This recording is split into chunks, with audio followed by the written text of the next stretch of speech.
of the east there came a hard man.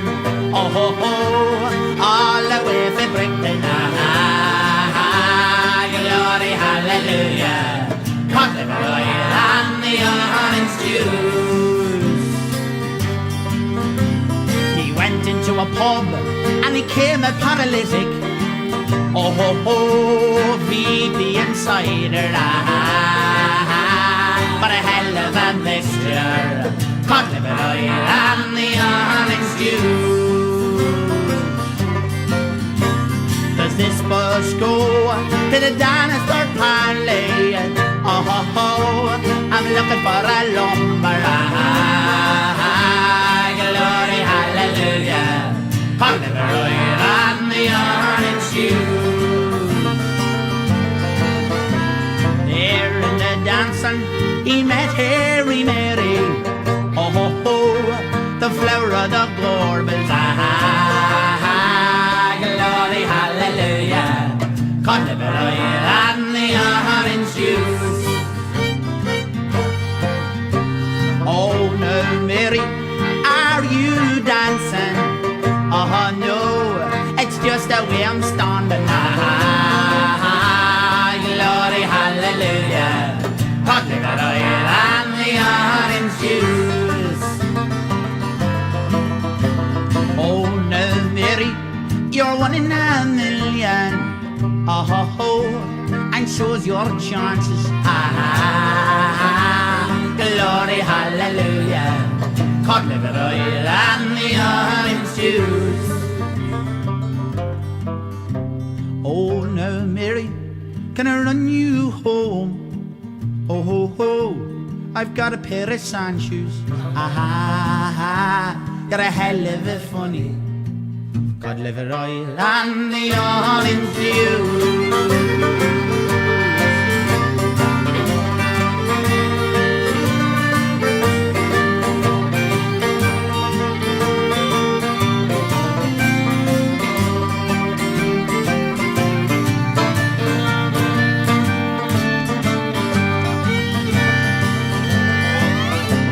In through the back close and out through the dunny. Oh ho ho, it wasn't for the first time. Glory, hallelujah. Cod liver oil and the orange juice. The mother came out, she was going to the cludgy. Oh ho ho, I buggered off sharpish. Glory, hallelujah. Cod liver oil and the orange juice. Harry Marrie, she had a little baby. Oh ho ho, the father's in the army. Glory, hallelujah. Cod liver oil and the orange juice. Now Harry Marrie is still looking for her hard man. Oh ho ho, he joined the Foreign Legion. Sahara under the camel. Cod liver oil and the orange juice. Cod liver oil and the orange juice.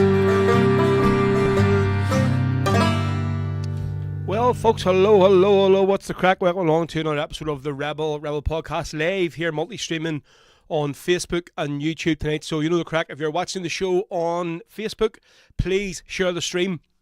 We're live on the Rebel Podcast page on Facebook and also live on the DJ Rebel Row page on Facebook. So just click one of them links there, folks, preferably the Rebel Podcast one, and share it around as many groups as possible. Any Irish groups you're in, any Chucky groups, any Celtic groups, any friends, family, whatever you want, folks, get it around and share the stream tonight.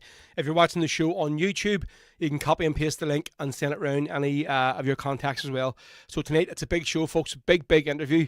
We'll have this lady here, as you can see on the screen there, on the intro coming here. As you can see, Marrie McNally, folks, will be live on the screen for us about 8 o'clock. And I'd say this interview could take up most of the second half of the show, but it's going to be a big interview, folks. If any of you know Marrie, you'll know what she's been involved in, the songs herself and her husband Mickey have written over the years. We're going to speak a bit about Maura's daddy, Eddie Keane, as well. We're going to be speaking a bit about the BDS movement that Maura is very, very heavily involved in. So if you have any questions for Maura, put them in. If you have any questions about the BDS and what they're doing, about the whole Palestine thing and the awareness, get them in the comments and we'll read them out to her. So folks, you know the crack. If you're watching the show on YouTube, if you haven't yet subscribed to the channel, please do. Why have you not done it yet? Why not? Just takes 2 seconds. Just click the wee subscribe button and then hit the bell icon. And then as soon as we'll go live any other time, it'll tell you we're live on screen. So, and plus, the more and more people will have subscribed to the channel, it helps the algorithm, and it'll get the show out to more and more random people who are just searching for like maybe rebel music on YouTube, and it'll send them just a wee invite to the show. So you know the crack, right? So we'll jump into the comments here. Of course, we started off the intro there with the Marrie Wallopers with the cod liver oil and the orange juice. Right, Maura, listen, if can you hear me there? Can you? I can just see she's just saying the nurse she says. So, Maura, that's grand. I can see you on screen now. Okay, so just saying out again. I was just getting you on there to make sure I could see you. Okay, so just saying out of the wee link there, and I'll send you a message when to log into the show. All right, right. So yeah, we'll jump into the comments now. See we'll have watching tonight. Right up first. Here we go. Kevin Duffy, how you doing, Kevin? What's the crack, mate? He's watching tonight on Facebook, so he is.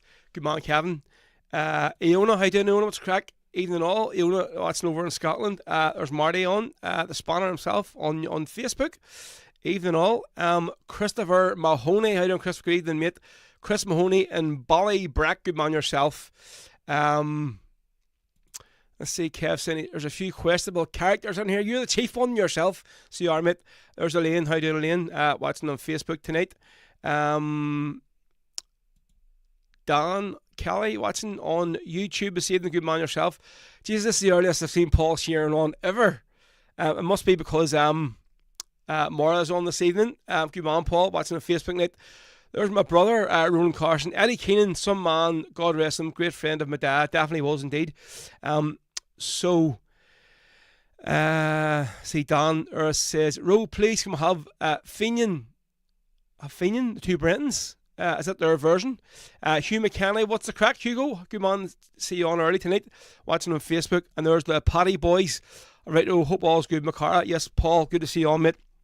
And listen, I've seen your videos there from the Ballad Fest in Mallow on Saturday night, mate. Fair play. Listen, literally last minute, having to pull in another guy to play with you for the very, very first time. And by all accounts, he's done fantastic. I've seen the video of him as well, playing the banjo, mate. So I'm sure that there was a bit of a nightmare to have to get somebody in last minute. I know your usual partner, his sister-in-law, passed away and he couldn't do the gig.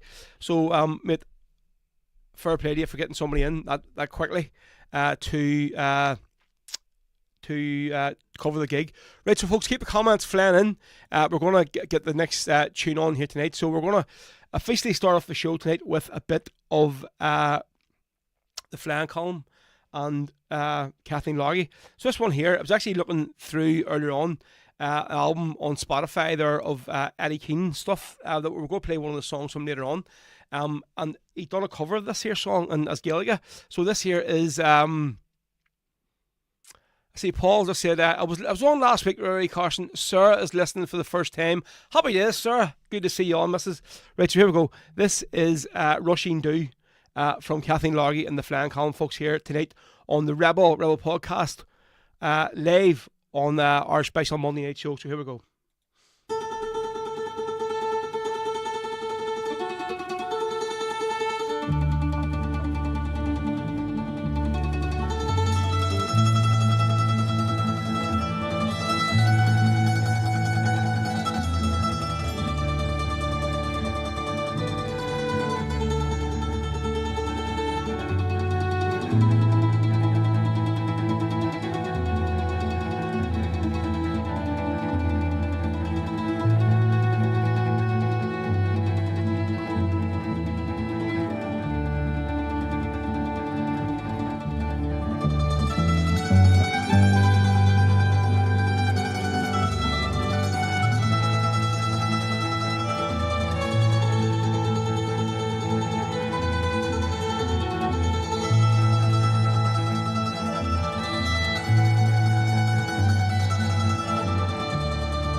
do not grudge them.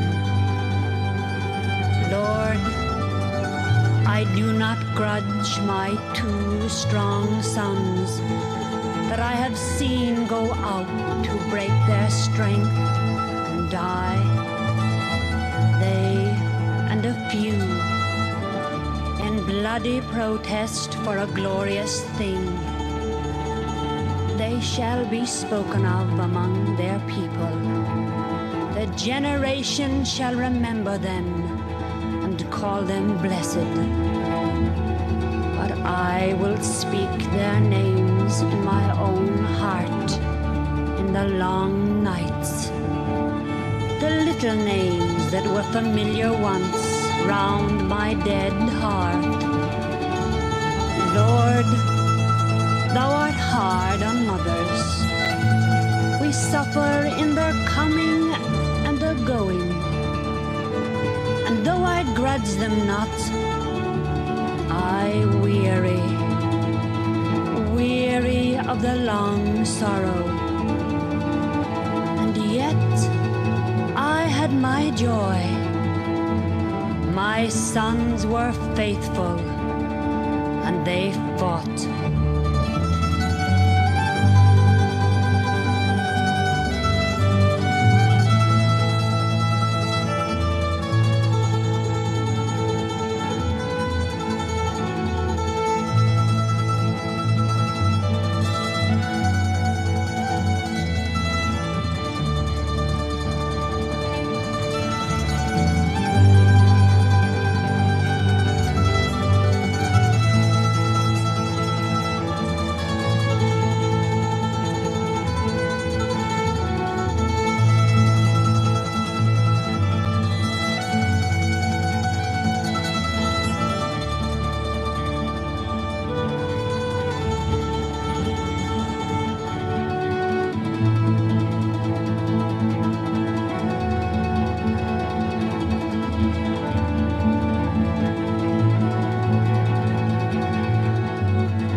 There we go, folks. That there was the Flying Column with Roisin Do, or so it was brilliant version of that song. So it was. So, folks, you know the crack. If you have any tunes you want to hear, get the requests in. We'll have a few coming in already, so we'll just jump back to the comments and see have watching. Folks, this is the Rebel Podcast live with myself, Big Ro, tonight. Multi-streaming live on Facebook on the Rebel Podcast page and on the DJ Rebel Ro page. Also live on YouTube on the official Rebel Podcast page. Chris Perrier on, is that Chris Perot 38, Glasgow Screen Make Good Man. Ryan said on Facebook, it's missing the Misa Air intro by Eamon Largy. Marrie is on YouTube now. So Sean McNally, our Morris son on, will you play McGaughy and Grew? Getting in early to request it. Right, what any particular version you want, Sean, out there? Hugh McKenna says, could you play the Ambush at Drum Nakilly of Emer off her live album? Yes, mate, certainly we'll get that on for you tonight. Right, so we're going to kick on with the tunes, folks, to say, if there's any tunes you want, you know the crack. Sydney says, hello, no school today. Happy days, Sydney, good to see you on tonight. Happy days, good crack. Is the kids off school this week, or are you just off yourself, are you? Rand says, only thing is with one of her songs on Spotify, one of them near Sure It's Going, Song of the Dawn, but it plays Cruncher, something say so strong instead. Yeah, see, I don't think it's the actual it's the actual official sort of channel for Kathleen Largy. I think somebody's probably putting it up, you know what I mean? And it's playing the maybe add a different link or something. So, but speaking of Cruncher, we're going to play a song by Cruncher now. It's a great wee intro there for us, Rand. So we're going to do this one here. It's a song called The Legend, and I love playing these songs from Cruncher just to remind people of what a legend that guy was and still is. Obviously, been in his prime. Nobody could get near him. Nobody could touch him. So they couldn't, like, he was just Cruncher was just the man. So he wasn't. I know it's sad to see the way he is now in this present day. Do you know what I mean? But Cruncher, like back in his heyday, was like one of the top rebel singers and performers in this country. So here we go. This is Terry Cruncher News, folks, with The Legend. See a legend Just the other night at the Yankee Stadium underneath the light, I heard a man speaking of their years and years in jail. His name, it was Mandela, and he came to tell his tale. The crowd, they cheered him loudly, but then the silence fell as he spoke about the hard years in a South African cell. Although he was free, his heart was feeling the pain, for his country and his people were still a part of that shame. He said he hoped that we would join him and walk down freedom's path, and these roads would be the hardest, oh, but they would be the last, and to join our hands together so that we might be as one, and to bring ourselves to the cause so this battle could be won. I went home to bed that evening, went to sleep and I had a dream. I was standing in the pouring rain in an Irish field of green, and all around the headstones were the martyrs of the past. I stood there in silence, and they spoke to me at last. Kevin Barry is my name, and I died in the cell. They wanted the names of my comrades, oh, but this I would not tell. And I am Roger Casement, I was shot in London town for bringing German rifles to the lonely man's town. James Cundy is my name, the working people are my life.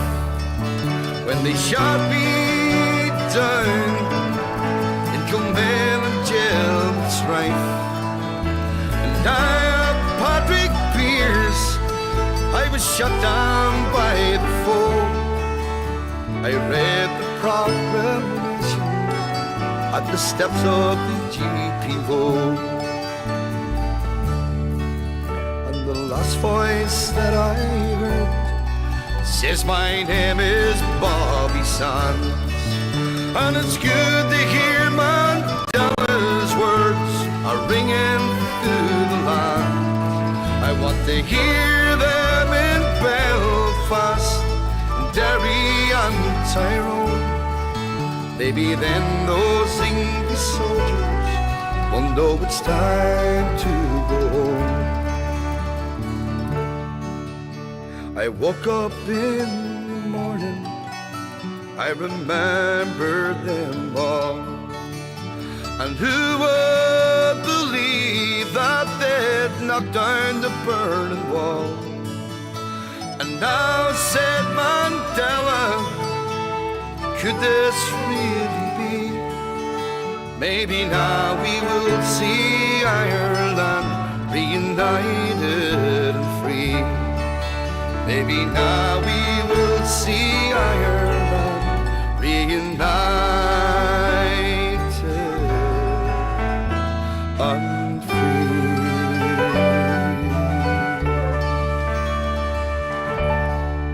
Yes, folks, when it comes to legends, there isn't much more comes from this part of the country at all. No matter what they say, Cruncher is not an Orphy. He's not from Ardoyne, he's not from the New Lodge, he's a Westie. So as he's born over this neck of the woods, we're claiming them. And he told me that himself in the podcast I done with him. He says, I am born and bred a Westie, although I spent most of my life in the New Lodge. I'm still a Westie, so we can't let him forget that. And he did say most of the people over in New Lodge will always bring that up and say to him, whenever there's an argument and he starts sticking his oar in, they go to him, listen, you have no right to be sticking your oar in here. You're a Westie, so you have no clout over in the New Lodge. You don't. But yeah, folks, I'll cruncher. Yeah, so folks, you know the crack.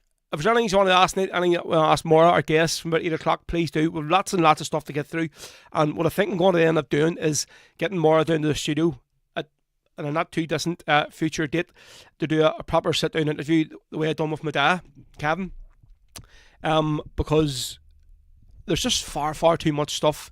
And I wouldn't want to disrespect Maura by sort of just glossing over a lot of the stuff, do you know what I mean? Because, 1 second. Ronan Corson, point of order, Ken Brother, they are all called Cruncher. Well, that's the thing. I know they all get called Cruncher, but they don't all want to be called Cruncher. Do you know what I mean? Because he did tell me 2 of his brothers hate being called Cruncher. So technically they aren't really all called Cruncher. He's only the main Cruncher. So he is. I mean, there only has one Cruncher, O'Neill. She acclaimed me, and I'm only here 10 years.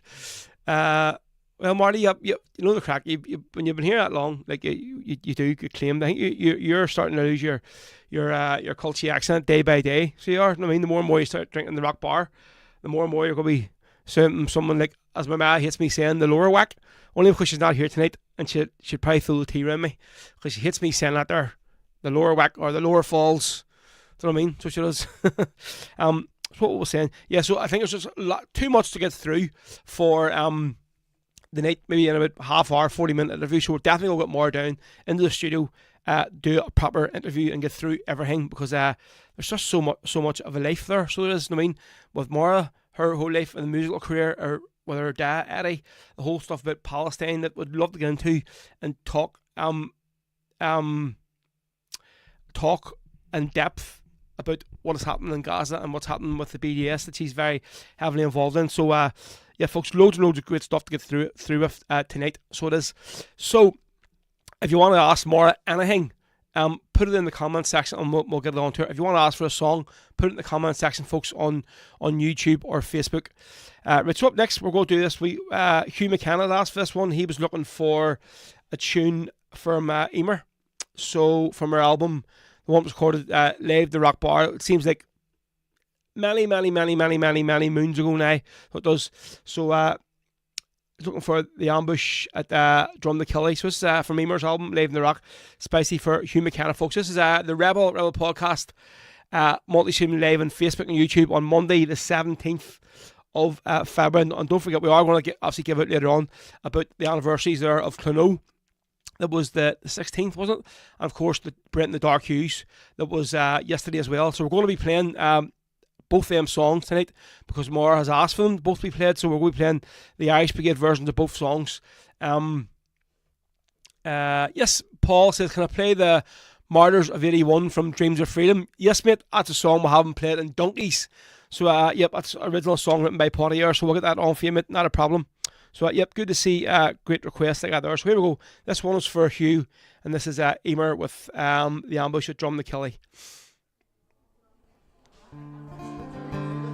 Gonna do another song this time. Take us over to County Tyrone. For 3 volunteers. For Jerry and Martin Hart, and for Brian Mullen. An Irish Brigade song called Ambush at Drum the Killie.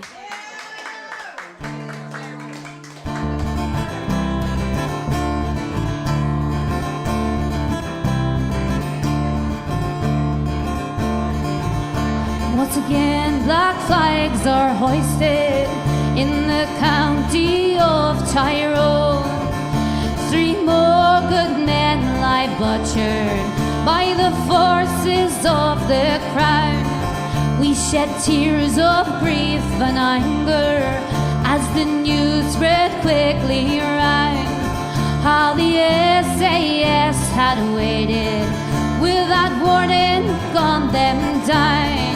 Now the green flags wrapped around them, gloves and berets on their chests. We salute 3 gallant soldiers as we lay them down to rest.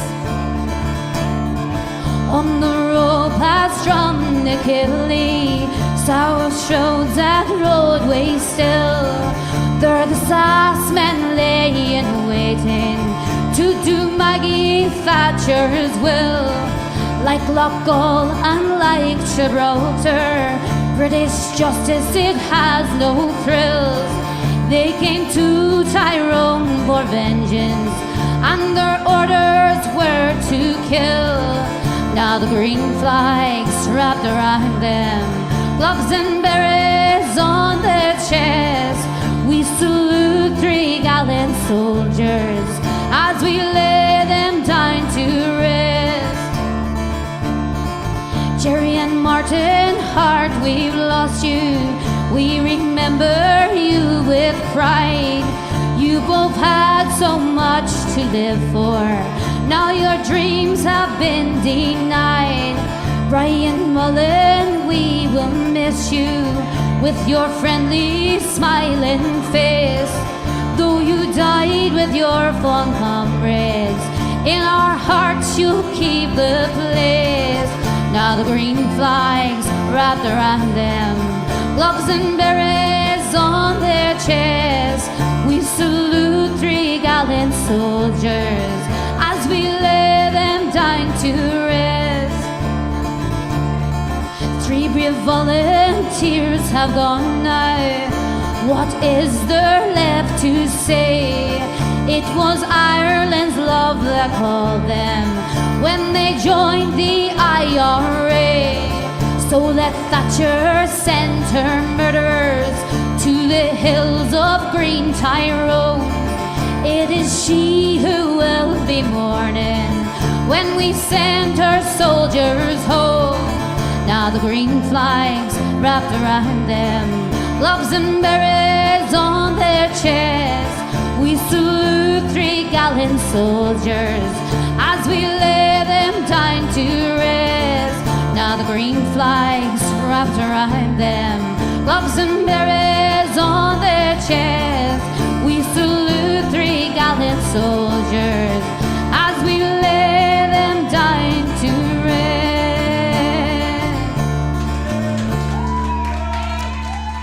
That's an email there, folks, with the ambush at Drumnakelly, spicy for Hugh McKenna up there in South Derry. That one tonight, there you go, mate, not a problem.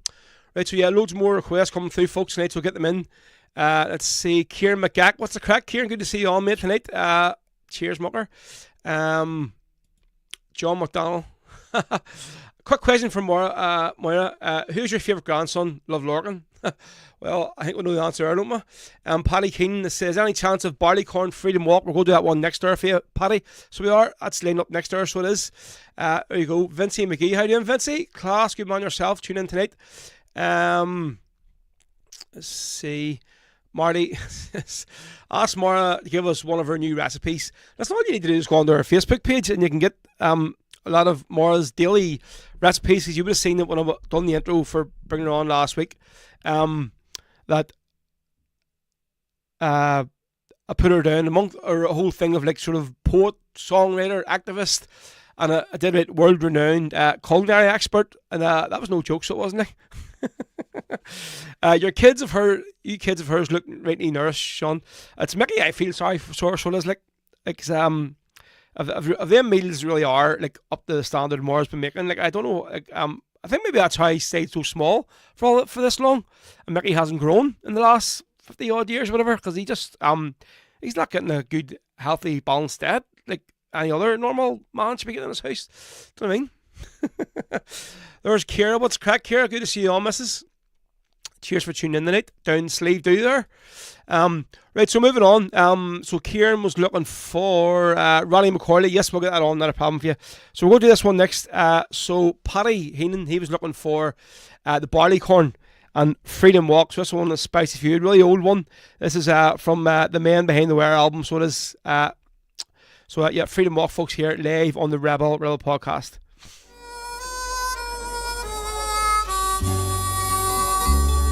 Cold and dark the morning, just before the sun, a new day is breaking, our struggle has begun, the people are together together, we shall be free in this land, our homeland, our own democracy.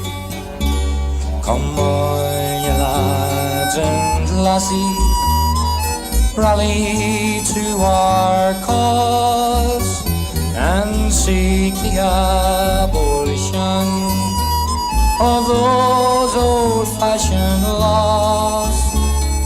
Let us open every eye, let the people see what this land, our homeland, means to you and me. On the road together, walk hand in hand and ring the bell of justice over all the land. All the world is waiting, watching you and me in this land, our homeland, our own democracy. Come on, you lads and lassies, rally to our cause and seek the abolition of those old-fashioned laws. Let us open every eye, let the people see what this land, our homeland, means to you and me. How far must we travel till our journey's done? How long must we struggle till the fight is won? May we live in peace again, may we live to see this land of ours, our homeland, a true democracy. Come on, you lads and lassies, rally to our cause and seek the abolition of those old-fashioned laws.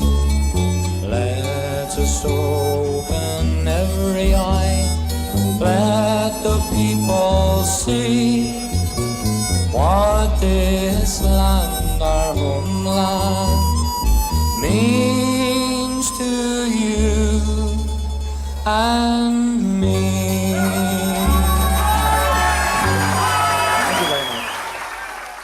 They got us the Barley Corner live, their album Man Behind the Wire. So that one was requested for who asked that one there now? That was requested for Paddy Heenan, so it was. So yep.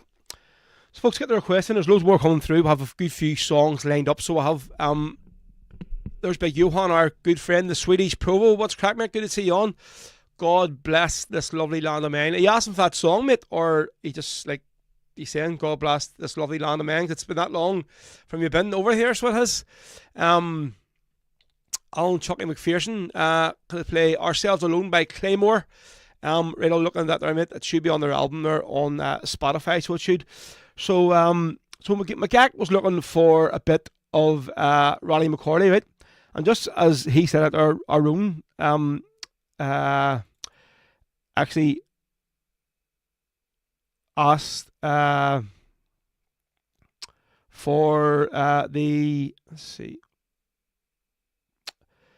Well, he was looking for the copy of Roddy of Dunedin, but I'm not going to sort of play it here next. It lasts like 8 minutes, but I do have this here, the album, so I do run. So maybe I'll get it set to an MP3. So I have the album that was recorded from by Catholic Rogue, down by the Glenside, on my hard drive here. So I'll get it to you somehow. So I will. But we are going to play Marty Higgins' version of Roddy McCauley next. So we'll do that there, especially for McGack who asked for it. So folks, yeah, another 15 minutes maybe, or 20 minutes, we're going to have Maura live on the screen tonight. So looking forward to having Maura on. We'll have a great interview lined up. So we'll have, so say, if you have any questions at all for Maura, get them on the screen, on the comment section on YouTube or Facebook, and we'll try and get them across. So we do have time, because as I did say when I done the initial intro for Maura coming on, I says if I can get 2 words in the edgeways, this will be a great interview. So it will. So, but that mightn't happen. I know what Maura is like once she goes off on one. So it might be up to me to try and rein around and going, whoa, whoa, whoa, whoa, whoa. Let me speak, will you, missus? Right, so anyway, Macaque, this one's for you, and this is the Raleigh McCorley. A lot of people make this here confused with Sean South, but remember, this came along first. So that before Sean South, because Marty did say this, listen, look, whenever he would sing this song, he was doing it in Santa Ponza, and he's basically starting to play the song, and then all these young bucks all start singing Sean South, and then he breaks into Raleigh McCoy. They're all like, what the fuck's this? What's this? So lads, you need to learn your history, you know what I mean? Raleigh McCoy song came first, well before Sean South. So that's our good friend Marty Higgins from the man in Glen Ravel in County Antrim, with the ballad of Raleigh McCoy. Here we go. I'll see the host of fleet-foot men who sped with faces wan, from farmstead and from Fisher's Cot along the banks of Bann. They come with vengeance in their eyes. Too late are they. For young Roddy McCarty goes to die on the bridge of Tim today. When last he stepped up the streets, the shining pike in hand, behind him marched a grim array, a stalwart of Lairdis band. For Antrim town, he led them to the fray. And young Roddy McCurley goes to die on the bridge of Tim today. And up the narrow street he steps, smiling, proud and young. About the hemp rope on his neck, the golden ringlets clung. There was never a tear in his blue eyes, both sad and bright are they. For young Roddy McCarty goes to die on the bridge of Tim today.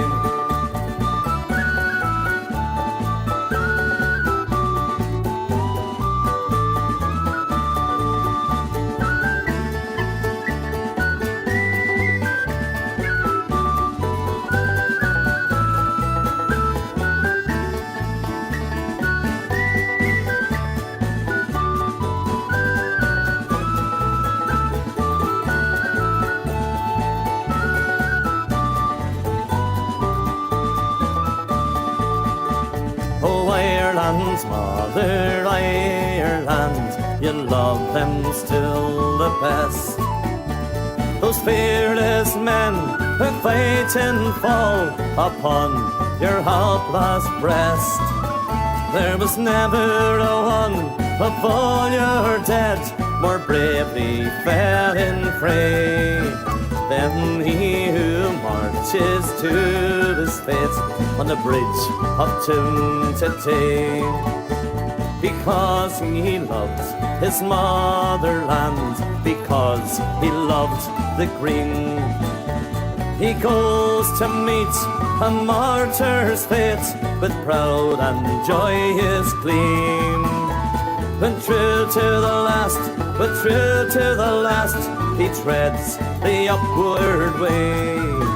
And young Roddy McCarty goes to die on the bridge of Tim today. And young Roddy McCarty goes to die on the bridge of Tim today.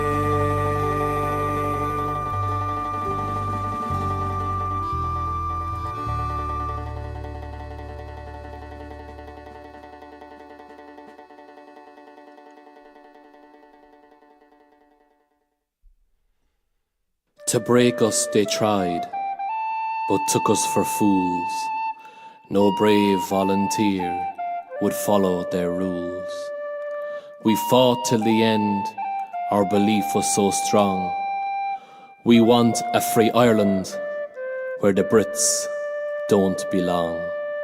40 years have passed now since those brave young men stood up for their rights, the heroic Allen 10. Not even the cruelty they endured through that living hell could deter them from their cause in that H-block cell. Bobby Sands from Belfast, a rebel to the core. Your name we will remember and cherish forevermore.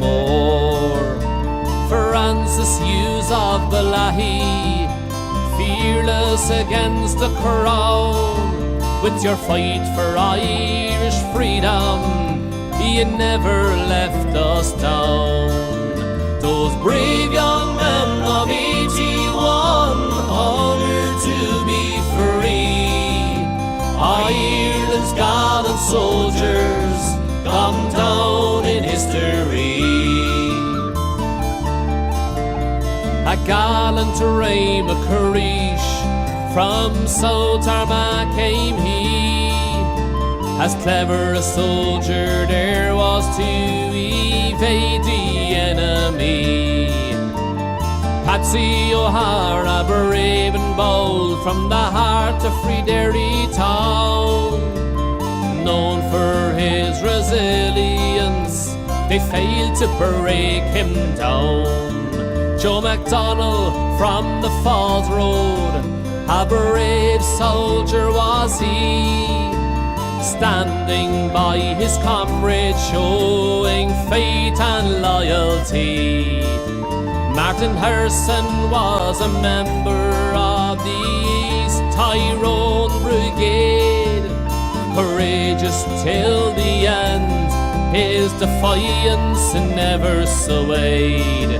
Those brave young men of 81, hungered to be free. Ireland's gallant soldiers come down in history. Kevin Lynch of Dungiven, from a sporting family, to gain political status, their demands were priority.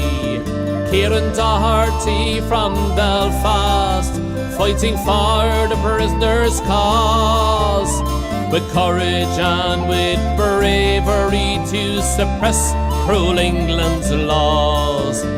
Balahi's Thomas McNally was the youngest of the 10. His unwavering determination will we ever see again. Mikey Devine from Free Derry, the last man to die, a rebel proud and true, and nobody can deny. Those brave young men of 81, honoured to be free. Ireland's gallant soldiers come down in history.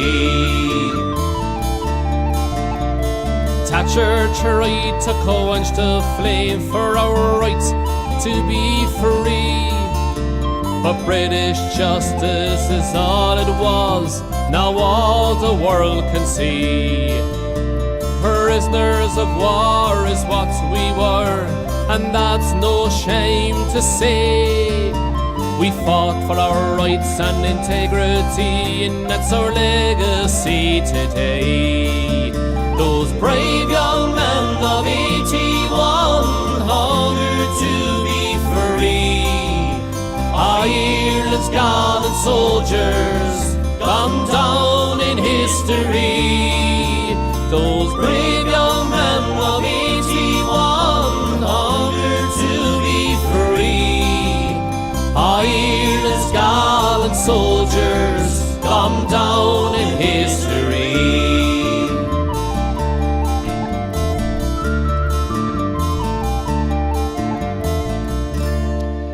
was Ireland's Martyrs of 81 there, folks, from Dreams of Freedom from County Kerry. That was requested by Paul Sheeran from up Limerick, from Clover Rebel Band. So that was a song they originally wrote there, the lads from Dreams of Freedom, for the 40th anniversary of the hunger strikes there, a good few years ago now. And it's been announced today there. So the hunger strike anniversary this year is going to be taking place in Belfast, in West Belfast.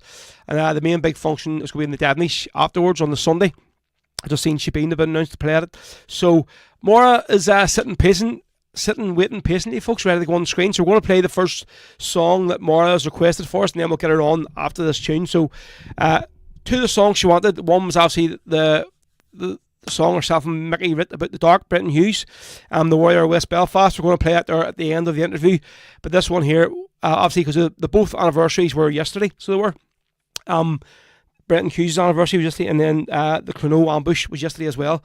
So Maura has asked to play the Irish Brigade version of this. So here we go. This is the Irish Brigade, folks, with the ambush at Cluno. Again, very, very hard song for Jerry Glacken to sing this one. So it is. He always talks about it when he does any gigs. So we'll play this here, then we'll get Maura live on the screen, folks. Here we go.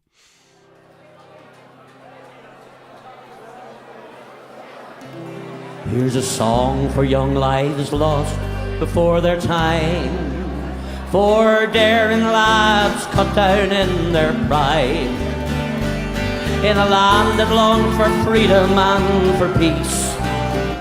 It's a prayer that all the heartache soon will cease. Sometimes it's hard to find the words to say, when the cut's so deep the pain won't go away. How much longer must we struggle, mourn and pray, till we see the light of freedom's dawning day?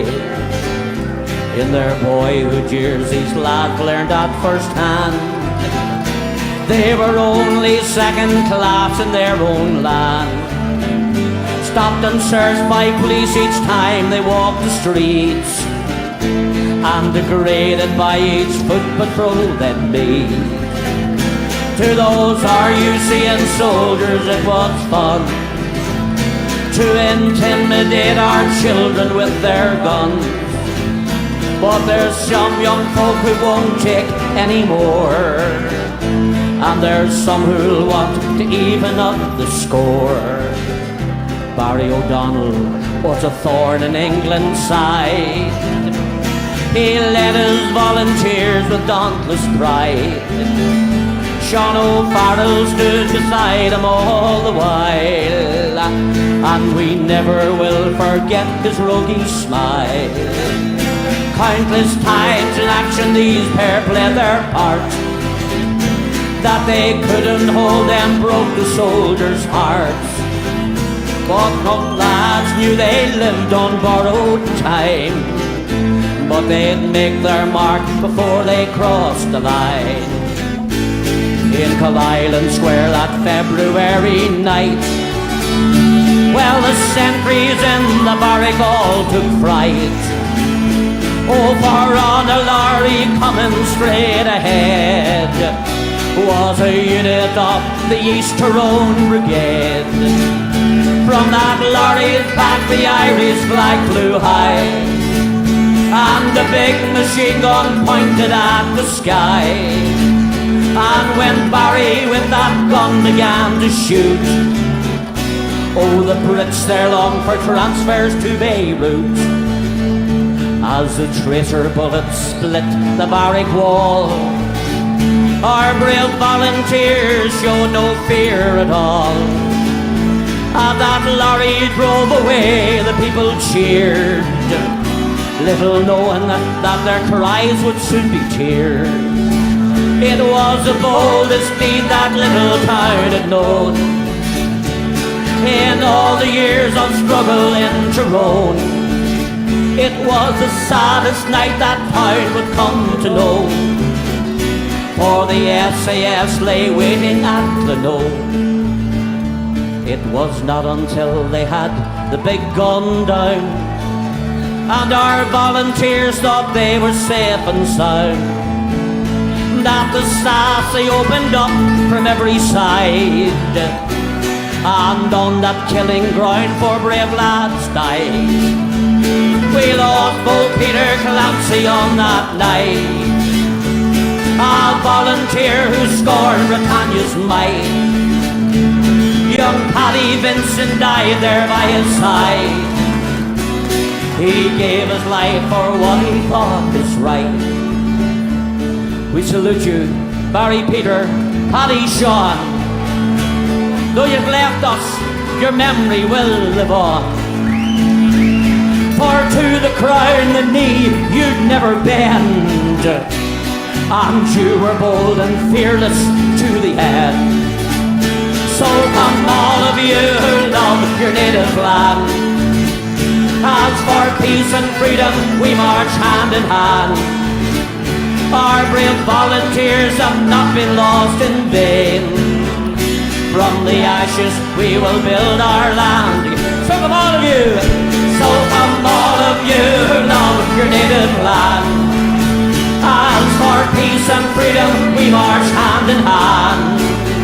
Our brave volunteers have not been lost in vain. From the ashes we will build our land again. From the ashes we will build our land again. How much to know? There we go, folks. That is it, the ambush of Canoe from the Irish Brigade recorded live in Dublin. So, Maura, can you hear me? Yes, can you hear me? Yes, happy days, great sound, happy days. What's that you're drinking there, by the way? What's in that glass? Well, I'll pretend to drink my tea. But what was I'm the really other glass you had? A big glass of wine. Yeah, Calming my nerves. I'm calming my nerves. It's not like you need any Dutch courage, Maura, what is it like? For God's sake. So listen, Maura, you're very, very welcome. Thank you so much for coming on the show tonight. As I say, it's an absolute privilege to have you on. I've one of these interviews I've always wanted to do you, but sort of never be able to get you tied down to do it. So thank you very much. So you're here tonight representing a few various guises that we'll go through the interview. So obviously, songwriter, actor, lifelong proud Republican activist. So obviously we'll get through them throughout the interview. But first things first, so Maura, tell us a wee bit about whereabouts you were born and raised. Right. I'll have to start with my mother and father, right? So I'm going to go really quickly because I know we're always got a time limit here. My mummy, right, she was in Armagh jail in the 1940s. She was arrested, she did time. She walked out of the jail and she got hit with internment papers and got marched right straight back into the jail. She was on hunger strike in the 1940s, my mother. Her mother, Roseanne and her two sisters, Bridget and Sarah, they were couriers for James Connolly. Their uncle were on the very first harvesting plot, right? And they were Young Irelanders, the McKeevers. So republicanism through my mother is very, very strong. I come from a very strong Republican background. And my father now, he was in jail in the 1940s. He escaped from the Crumlin, got arrested in Dublin with Brendan Behan.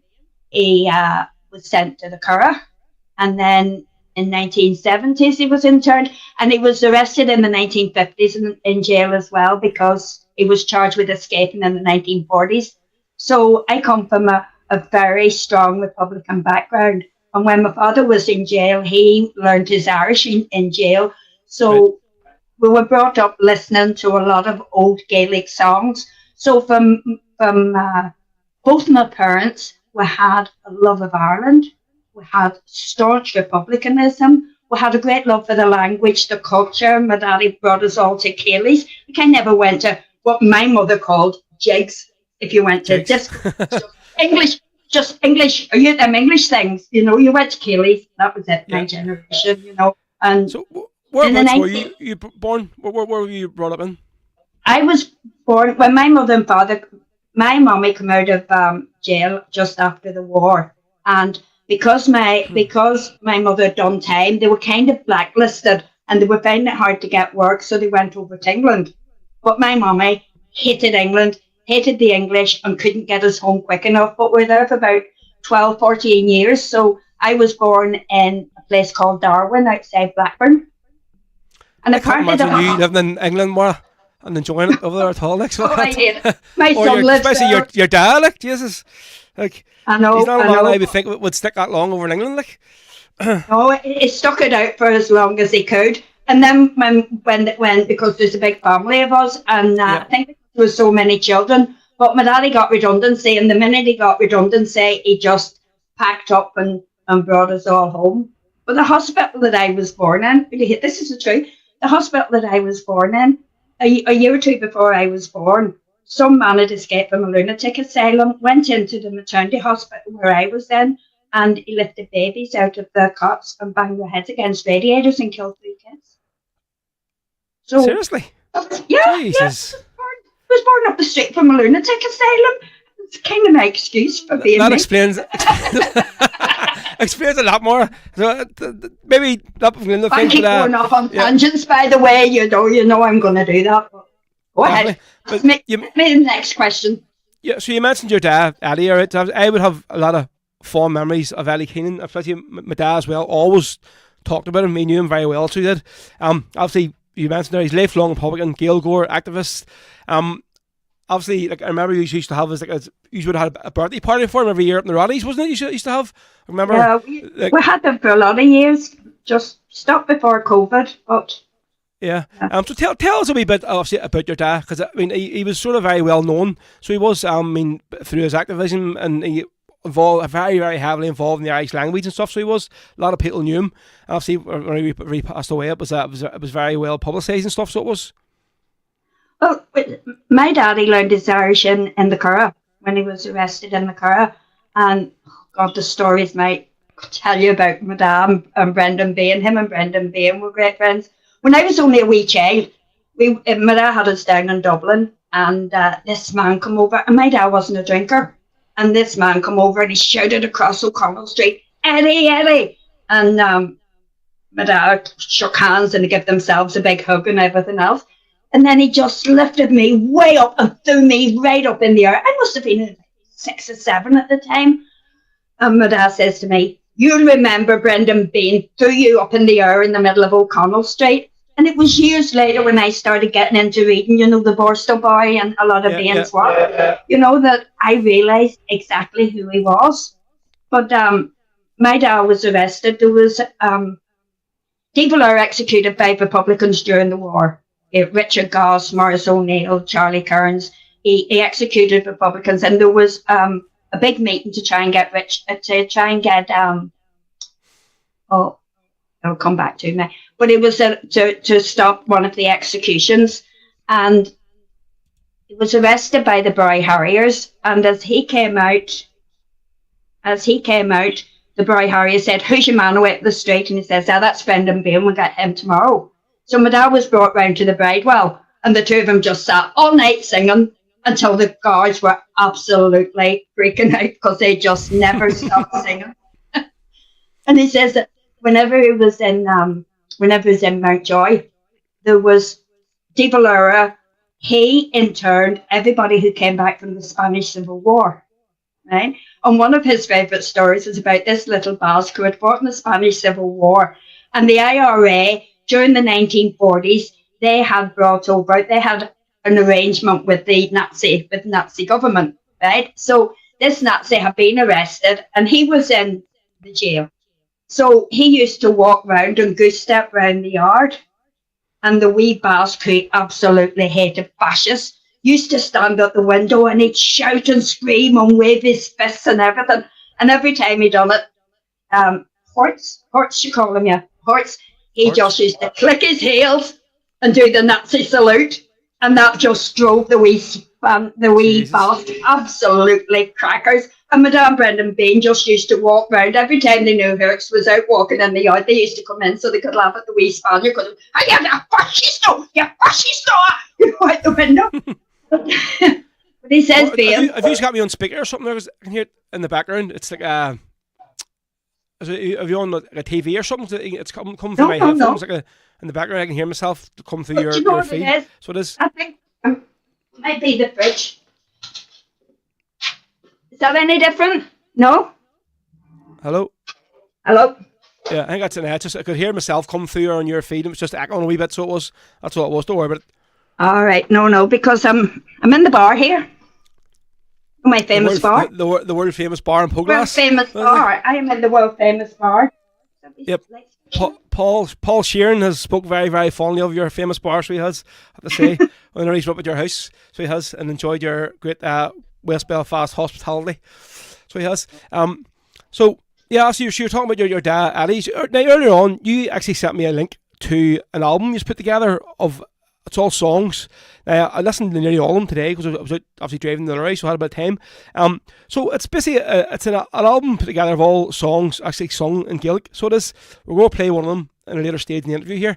So tell us how that all came about. And it's great to have that there, fusions all these years later. Like, so when was this album recorded, and how did you end up sort of putting it together on Spotify and stuff? Well, do you know what it was? Well, my daddy, when he was in the Curragh, wanted to learn Irish. And Martin O'Cagin was a really, really famous Irish teacher. And my dad wanted to learn Irish, so he volunteered to write everybody's lessons out. So he did. Every lesson that was going, my dad had wrote it 15 times for the ones who were coming to the classes. And there was 3 classes a week. So 45 times my dad had wrote the same kind of lessons out. So he learned Irish. And when he was learning Irish, Martin said the best way to learn Irish is learn it through singing. Right, so okay. then I learned all these Irish songs. But when he was in the Curragh, they were from all over Ireland. There was Mayo men, Limerick men, Cork men, and they all had songs that my dad never even heard of. I heard before. So he just loved music. He just loved music, and he loved songs. He actually learned a whole load of Nazi songs from the Nazis that were in the Curragh as well. So he knew a whole load of their songs as well. So whenever he would have been in the Clonard, he'd have sang a song and somebody would have come up and said, Eddie, where did that song come from? Or Eddie, where did that song come from? And whenever he got really ill, my brothers and my sisters and myself, he says, Daddy, see some of them songs, they're so old and they're so obscure, you need to tape them. So tortured my daddy into, whenever he wasn't well, just to put everything on tapes. And then my sister and her son, they put the whole load of it together, because after my daddy died, everybody missed him so much and they missed his singing. So we gathered all the songs, give it over to the young ones and let them work their magic on the computer. And then whenever we were running the wee functions and that for my daddy, then we were just more or less giving them away, if anybody wanted them, we could have them. But, so what I'll do is... Just to have these songs that were so old and so rare that they were captured forever on that wee CD. And his voice. We'll play one of the songs now just to break up the interview a bit, right? So obviously, and we'll put the picture on the screen of basically the screenshot of the album from Spotify. So here it is here. Let's see a second. Yes, it's available on Spotify, on Amazon Music, and on Apple iTunes as well. So folks, go and check it out. It's 25 songs. So they're all sung in as Gaelic by Eddie Keenan. So they are. We're going to play now O Ro Shiravaha Walda. Listen and say it's the quality, you can tell it's basically been recorded by not the best recording equipment, but it obviously is just Eddie sitting probably in his house, picked up a microphone and singing just off the cuff. Obviously no music or anything, it's just all like just himself. So have we listen to this here? This is Eddie Keenan, folks, with O Ro Shiravaha Walda. O Ro Shiravaha Walda. Shiravaha Wal Berlin, where the beer grog to being, even our movie vraw, is yellow murlock, chill the lace no gull. O Ro Shiravaha Walda. O Ro Shiravaha Walda. O Ro Shiravaha Walda. Anisher Hopton Towery, the Granuil Chaptar Salia, Ogli Armalay Margarda, Gilead Hin, Nigalnis Bonnie, as Cornish Rigger Gullif. O Ro Shiravaha Walda. O Ro Shiravaha Walda. O Ro Shiravaha Walda. Anisher Hopton Towery, a wheel rin of Arco Vakin, money mid bio in the Aok shop when Ranyu will is the media guys cup. I'm Fogert Finer Gullif. Oh, roast ye tobacco, will ya? Oh, roast ye tobacco, will ya? Oh, roast ye tobacco, will ya? On the sure Houghton Towery. There you go, folks. That's Ellie Keane there with that Orosh of Ahawalya. So more that must bring back some really good memories, does it? Like, listen to that there, like just that's just his voice, just singing there, like. Yeah, and I don't know. It's always heartbreaking to hear my daddy's voice because I still miss him. You know, it's long. Yeah, yeah. Still miss him so much, but it just brought so much joy to other people's lives. You know, we just walked into a pub, and no matter where he was, he ended up having the whole place singing. And his bus runs, he used to do these historical bus runs, and they were hysterical bus runs. You know, everybody on the buses ended up singing all the way down and singing all the way back. He just had that gift. And he was great with stories, great raconteur. You know, he was very, very good telling stories and yarns and things. So there's like 25 songs or so. Were they all just basically recorded in one day? Just go down and he just sitting on his table? No, we did that over. He had a whole lot. There's a whole load of wee tapes that we had. So okay, right. Done that over weeks and weeks. But it's brilliant to have that there now. It's basically in record, and it'll be there forever. I mean, so anybody can go and it's great. For praise for putting it together. So moving on, see, more I would have first came in contact with you and your family way back when I first played in the Lagan Valley Martyrs flute band in Twinbrook, and obviously Christine played it, and I got good friends with Christine. And then when I moved on to Arnua, obviously you and Marrie joined in, and obviously the Irish Brigade would have been playing a lot of the functions and all, and that's how I would have obviously knew Eugens. So you're obviously very famously married to the great Mickey McNally, Mickey who we had down in the studio here a couple of years ago. So tell us, when did yourself and Mickey sort of first start courting, as they say, like? Rory, Mickey never took me out on one date, and we never went out with each other. Right, I met Mickey in Tipperary when Pat Guilford got out of jail in England. I used to visit a lot of the prisoners in England. It was very hard to get in to see prisoners in England, but I laid my way into the jails, and I was on a couple of lists. So I went in and see Ronnie McCartney, Paul Nornay, Sean Kinsella, Jerry MacDonald, and was bringing them out books so they could learn Irish in the jail. So when Pat Guilfoyle got out of jail, there was a big function for him in Tipperary, and me and my dad were invited down to the function, and Mickey happened to be playing at it. So I got on great with Mickey, and then I was speaking to him then about a year later at the Ardèche at the Sinn Féin Ardèche. I give him my How long ago was this? Over 30 years ago. Okay. But the next time I met him, because I liked the Irish Brigade, I was in Sinn Féin at the time, so I had booked the Irish Brigade to play for the culture department, and they came up to play, and then I said to Mickey, "What are you doing? What are you doing next weekend? Because there's the Flacchiola on up in Belfast." And he says, "Well, Jerry's away to America, so we're not out for another couple of weeks." I said, "So why don't you come up? You can, come up and stay in our house and, go to the Flacchiola because the crack's made it." So we come up, didn't go home.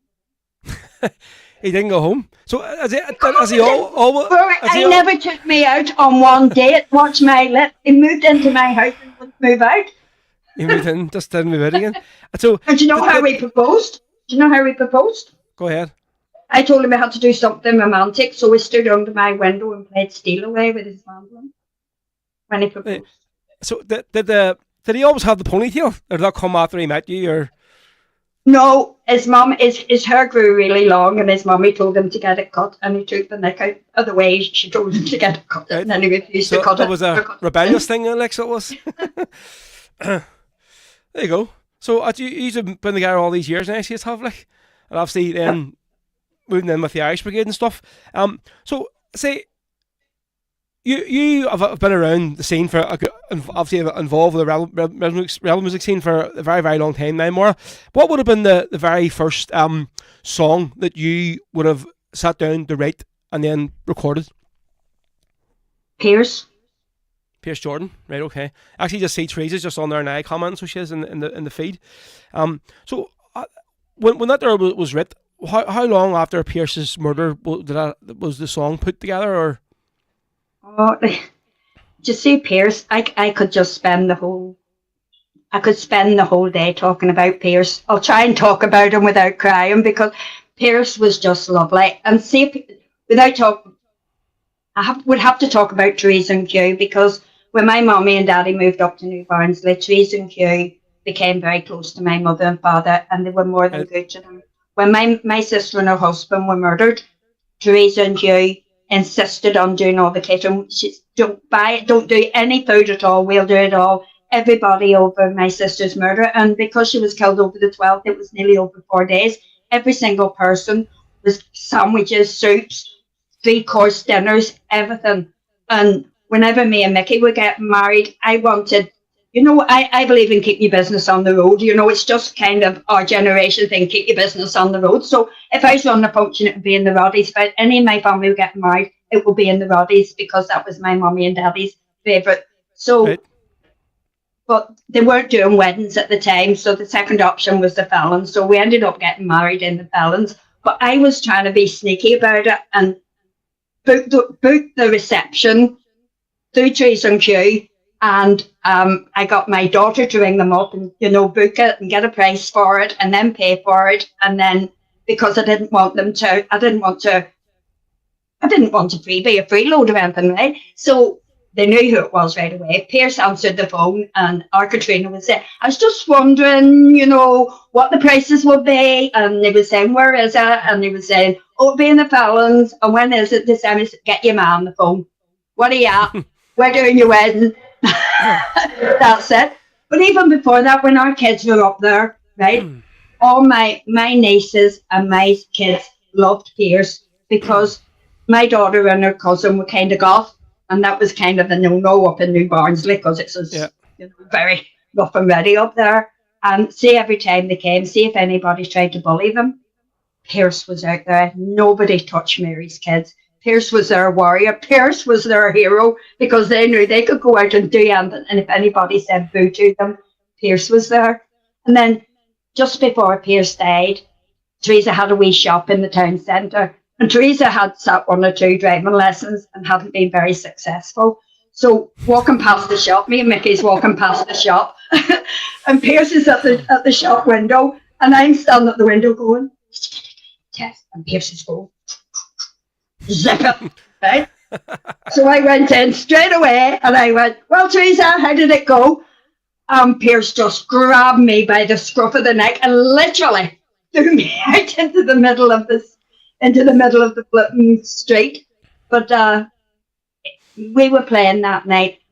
Ask your mummy about this. It's true. See whenever a volunteer died, right? Yep. You would have went, you know the way the black taxis would have went up and down the road. They were our grapevine. One would have been going one way, the other being going the other way. Oh, there's a shooting there or something that happened, right? And you always would have blessed yourself. Would you say if it was somebody you know? I don't know how, but if somebody had been shot, you would have blessed yourself and, said a wee act of contrition or something for them. If it was somebody who died, and that day that Pierce died, Mickey was playing, the Irish Brigade were playing over in Jamaica and we'd arranged to collect Pierce, and we're coming up the road and the taxis were saying, oh, there's somebody shot up there, we think he's Ra. I heard the taxi men saying this across the street at each other. Blame me arms all around here. We heard the taxi saying, somebody up there and is a volunteer. And I just looked at Mickey and the car just went cold. It just went cold. And I just looked at Mickey. Mickey looked at me because we both felt it. And I said, whoever that is, it's somebody that we know and somebody we know well.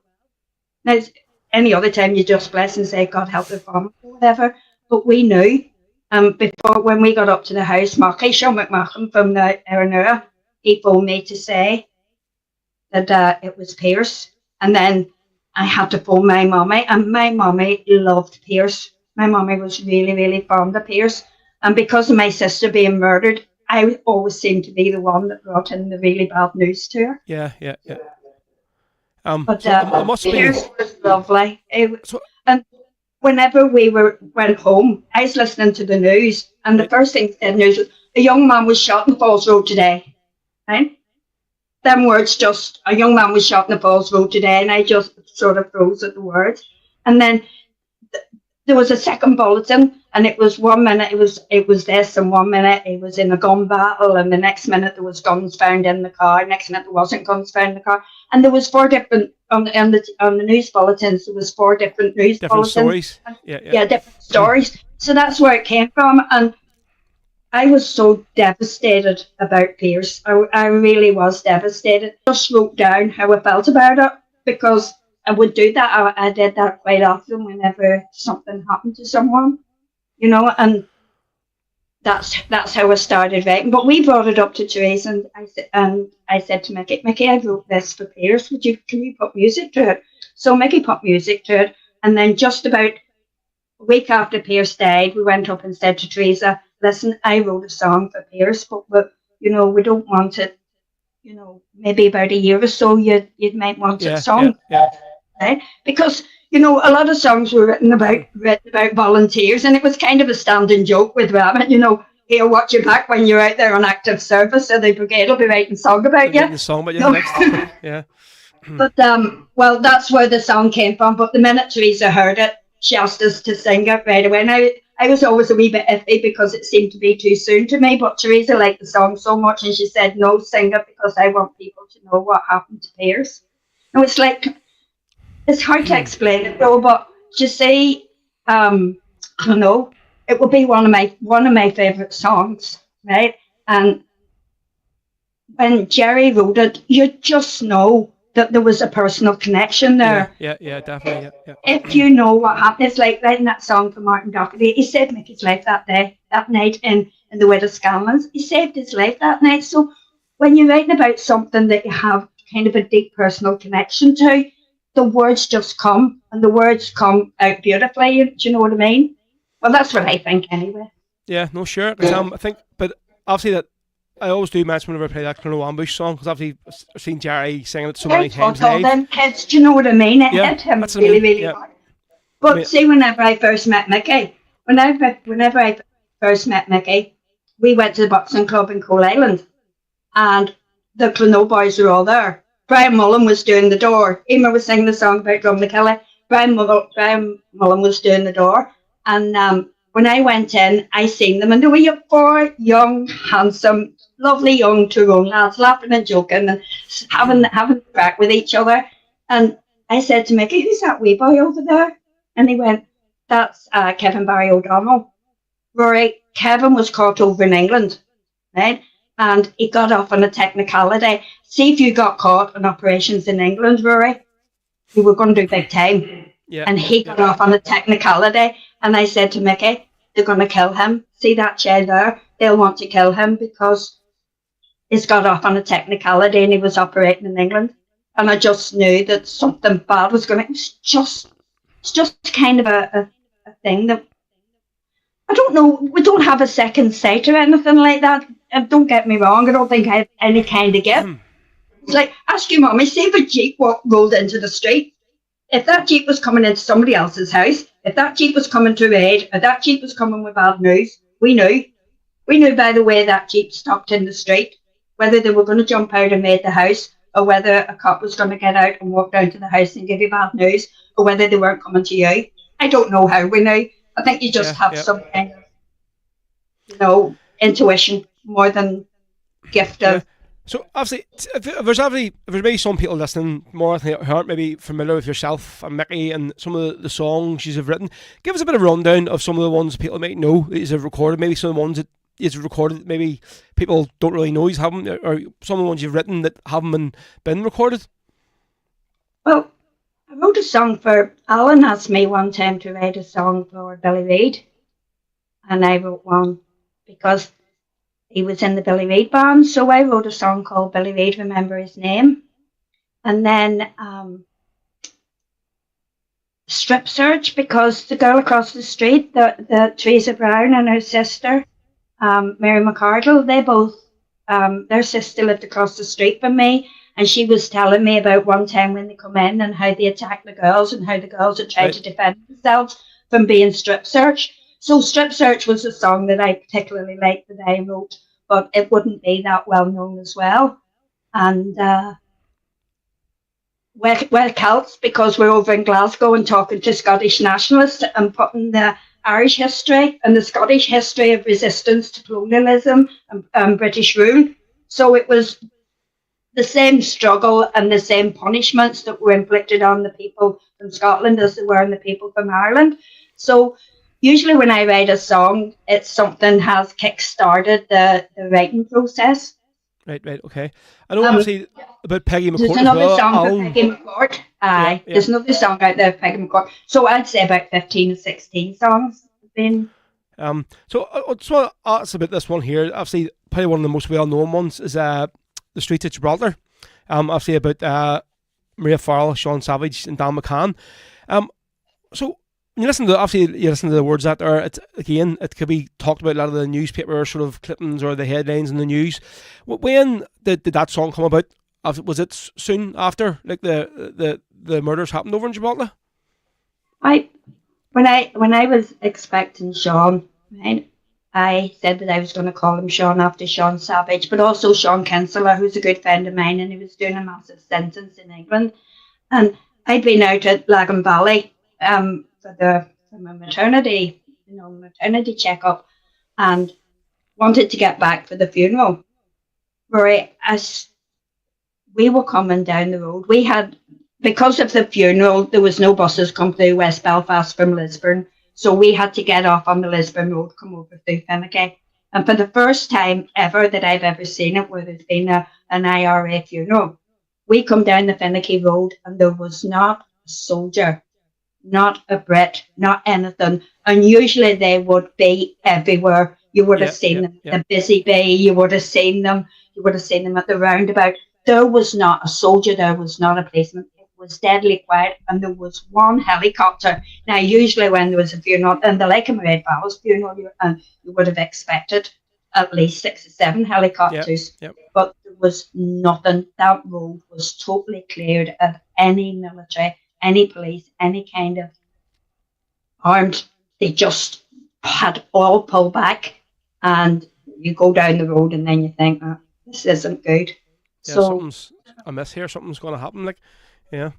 No, I think that song was wrote maybe about a year after Mairead Farrell died.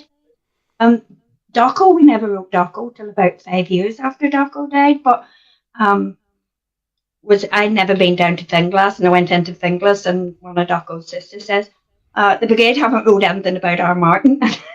She wasn't cheeky about it, like, it was just like, never wrote anything about R. Martin. And then I went, Mickey, he saved your life, why have we not?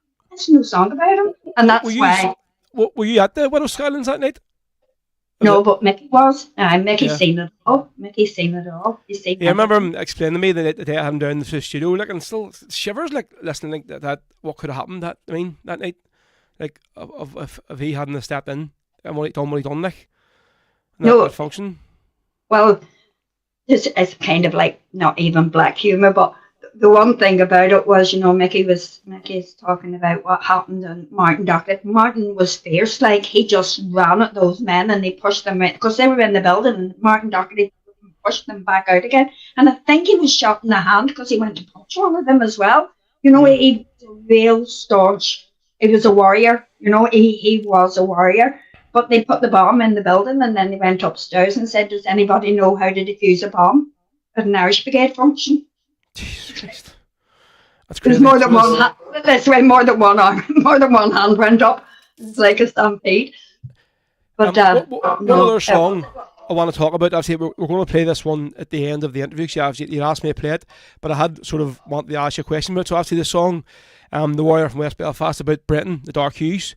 So tell me, did you know Brenton personally? Like, I mean, would you have been friendly with him? As to how this sort of song came about? Like? Brendan Hughes would have took a bullet for you.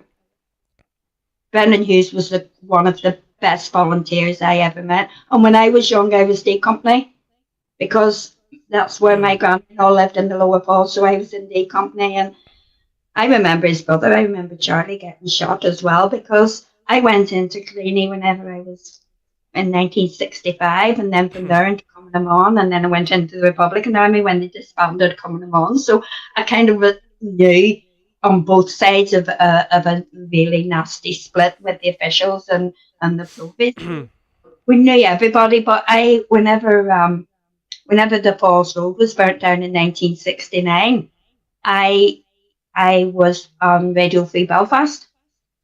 So all the volunteers come in and out, and then I was arrested on the night of the curfew. So then went up to Armagh, but I didn't see the women coming down and breaking the curfew. I was up in Armagh at the time. But all them men that night, whenever the Brits come in, do you know what I mean? But Brendan was just a warrior, and he was kind, and he was pleasant, and he was a gentleman. He was just the nicest person. Do you know what I mean? But he was a fierce enemy as well. I think it was 99. It was the second year we went over to Cleveland. We were new, and Brenton actually came over with us. McNally had arranged to bring him over. I think your man Pat O'Malley wanted to bring him over to do a few talks and stuff. So obviously he was over in the flight with us. And I think he had to obviously have arranged for him to get into the country in the first place. You know, obviously like a lot of them ex-prisoners stuff, they just back then they wouldn't even get on the plane to go over to America. But he must have had the clearance already. And like obviously we were doing all these big functions in schools and Hibs functions and all over St. Patrick's Week, and just sitting listening to him, like, I mean, just the stories he was telling. He was just obviously standing on stage telling people about the struggle and the different things he was involved in and stuff, and amazing, just like obviously so that their song is. So would it be like the words you've put to it, I mean, similar as well, just sort of knowing him, so it was easy for you to write, so it would have been like? Oh well, everything has a story, you know. Martin Dockett has a story, Pierce has a story. But Mickey has two friends, two friends, and maybe not say their names, they might not like it, but they were Brendan's comrades, and they'd wrote a song for Brendan, and they'd said to Mickey, "Would your wife tidy this song up?" So they'd wrote the song, and then I said, "Tell me what your best memories of Brendan was," and then one of the brothers says, "Oh, we'd be up in the Cooley Mountains, and we'd be up, you know, laughing and joking and hiking out, and how much Brendan loved the Cooley Mountains." So, and my one memory of Brendan Hughes was one night, one night, standing there with a rifle, and he would have taken on 20 people. No, he's just so brave. You know, so I just thought, that man guards. I remember thinking to myself, he'll always guard the falls, that man. So whenever Brian gave me the words, I took his words, and I took his memories of Brendan, and I took his brother's memories of Brendan, and then the two of us got together, and I said, we need to take that out and put this in, and then we just put the song together with his two dear comrades. This may be a silly question, but did you watch the series? The recent this year, Say Nothing, or would you sort of see it as like just propaganda? Didn't want to watch it, or like? I watched the first 20 minutes of it and then decided to leave the room before I broke my TV. For you, so would you thought that it was like bullshit completely, like from the 20 minutes you seen? I know even my dad was, because my mad asked us for our Netflix password, and she said, and my dad said, "You're not watching that shit in my house, that Brit proper." And she was like, "Oh, I want to watch something else." He's like, "You want to watch that program?" He says, "You're not watching that in my living room. I'll not be here sitting watching it. It's all just the British propaganda bullshit. So it is. Don't be listening to it, because you'll be sucked into all this here stuff, whatever." And like I say, we only I think we watched the first episode, so did and again, but it was months after it was even released before we watched it. I mean, I was like, and you knew straight away it was just like typical sort of crap try and put across, like, I mean. The IRA threw some dozy Americanized. Nah. Yeah. Nothing to do with reality. They're meant to be bits and pieces that is taken from the real thing, but nothing to do with reality. Well, not the reality that I remembered, put it that way. So moving on back to the rebel music scene more, obviously, because you've been from as long as I remember being involved in it and going to gigs and stuff, and all the country, you've always been there, obviously, with the Irish Brigade, and now anywhere we go, you seem to always be there, Sadie. How do you sort of see it at the way it is at the minute? Because I know, like, you sort of sit back and watch and sort of observe things, and for me, it's great to see so many sort of young people come in and want to do these songs and sing them and keep the songs alive. You know what I mean? But see, for me, I'm not like know your sort of opinion on this. I think it's starting to just get a wee bit too commercialised now. So it is, and a lot of the sort of the bars are putting a lot of these singers in, and I think the reasons of what these songs were written about the volunteers and stuff is basically coming second place to basically just selling a lot of pints to basically a bunch of coked up idiots. That's my sort of perception. A lot of the way the rebel scene is going at the minute. I suppose there's a couple of things you could say about that, Rory, because COVID and just the economic situation now, it's a lot more, solo singers rather than bands. And the price of drink and it used to be that it was nearly all bands, and now it's far less bands and, one or two, two sets of one people. And that's just because of the cost, for a band to be out on the road wants to put a charge onto it, and just bars aren't prepared to pay for it. So you've got a single singer for once, and not really happy with that, because I just would rather hear a band than the one voice all night. And that's not knocking any of these really talented. There's very talented young men and very talented young women, but it's far better when you have instruments and you have different singers and you have different tempos, whereas you've just one person. So I think the music has kind of lost its joy a wee bit for me. That would be one thing. And the other thing too is that I suppose that if you're one way political, the other way, the war's over. Don't talk about the war. So there's some of the songs about volunteers being out on active service tend to have gone into a lot of abeyance, in my opinion. It's just, I think Fields of Athenry's been done to death, and Grace. Do you know what I mean? There's some really beautiful songs out there. There's some songs that people have put their heart and soul into writing, and they're not being sung anymore. And so that message of Republican, because I was brought up listening to Republican music, and I went to find out who these people were and what happened to them. But now I think a lot of the true Republicanism in rebel music seems to be fading away. See, that's a bit of the point I try to make across as well, as a lot of these sort of singers and bands now, they'll sing these songs, right? So they will, but it seems to be just it's a set list there, and they'll not introduce the song, who it's about or what it's about, who the volunteer was, and they'll just start singing it. I mean, you're going to listen, like, if you're going to sing these songs, at least give people a bit of if your heart is actually in the song, what you're doing, then give people a bit of information about who the volunteer was, what the song's about. And for me, I think now, it's great to see these ones coming in now, they want to sing these songs, but believe in it. Don't we just sing it because a lot of people want to hear it? Do you know what I mean? Aye. But I think with the like of the Irish Brigade and Spirit of Freedom, we lived it. Do you know what I mean? Yeah. Like Tony Kelly's been in jail. Mickey's brother Tony, he's been a political activist all his life. So they lived it. They know what they're talking about, and they want to remember people who they sing about, and they want to talk about them. And maybe people don't feel comfortable about talking about someone that they didn't know, or they don't know the whole story of their active service. And maybe it's just laziness too. It could just well be, it's far easier. It's far easier to sing Joe McDonald than, go and find out what happened to another volunteer and tell his story. So maybe there's a wee bit of apathy or laziness in it, but a lot of it is that I think the heart's gone out of it a good bit, because the people that have been on the circuit for so long have endured and watched other people enduring, so they're able to put a lot more into the music. And again, when you've got one singer, you're going to listen to the whole, they've got their singer, that's what they're going to sing, and that's it. Well, I think the last time I was speaking to you was at over in the Crumlin Star. It was Faraz Palestine night, so it was where the Misa was playing. I was DJing as well, and you were telling me, obviously, not say you're getting a bit big headed, but you were going like, I was speaking to somebody the other day, and they asked me, I know you're a face from somewhere, and you were going, is it? Where do you know me from here? Do you know me from there? Do you know me from there? Whatever. But obviously, I'll go put this here picture up on the screen now, if you can see it.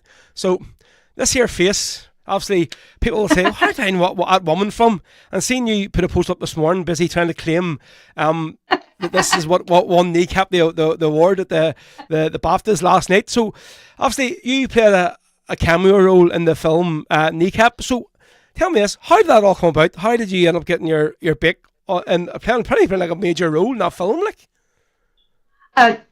I don't know. It's just being in the right place at the right time. Believe me, it wasn't actionable. I just gave Nisha O'Carroll the look that I used to give him when he was acting Egypt in the bun school, because I worked in the bun school for 20 years as a school dinner lady, and whenever he was up to his antics, that was the look I gave him. So whenever he was in the film, when he was trying to blag drugs off me, I just decided to give him the look. But Rich, the director, he just turned around and it was only one take. Because I was in there just as an extra in the film, and next thing they sent for me, I think it was because they're Irish, but I came down and just they said, it's gonna try and blag drugs off you. It's a little Divis Flats clinic, he says, and you've heard it all before, so just give him the look.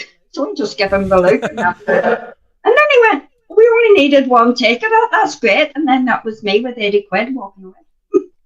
And I'm on NI extras, and I just do it for the crack because I like being on film sets. So I've just managed to get my big face into a certain lot of places. Obviously, over the last lot of years, you've been more and more sort of publicly active, sort of in support of Palestine and different protests, and we're going to talk about the BDS movement in a minute.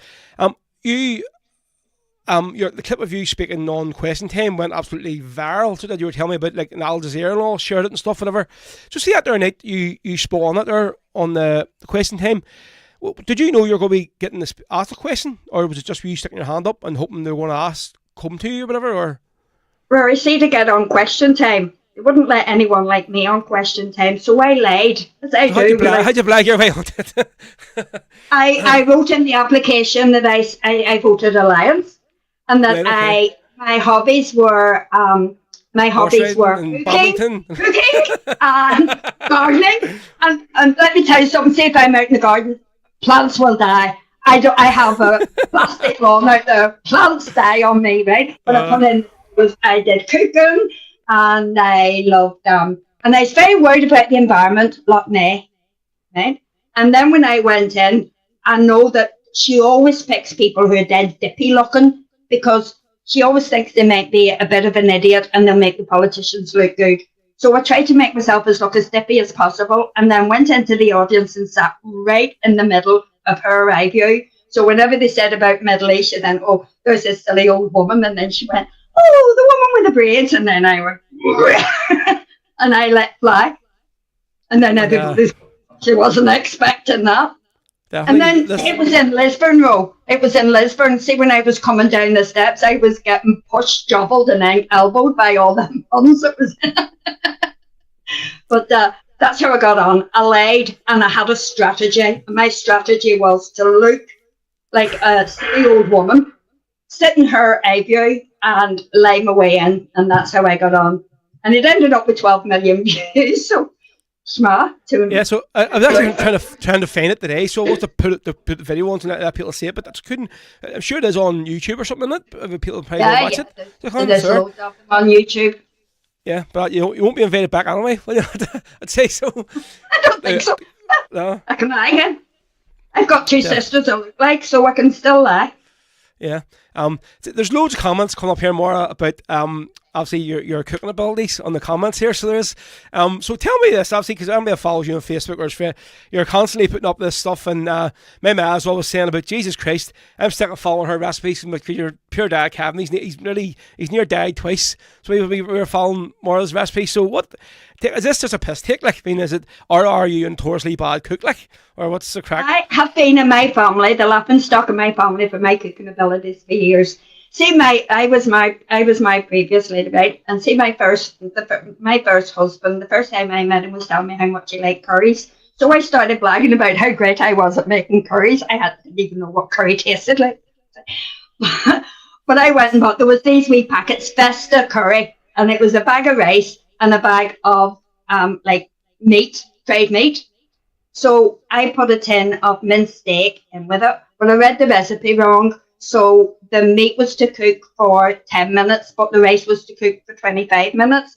But I cooked the meat for 25 minutes and The rice for 10 minutes. for 10 minutes.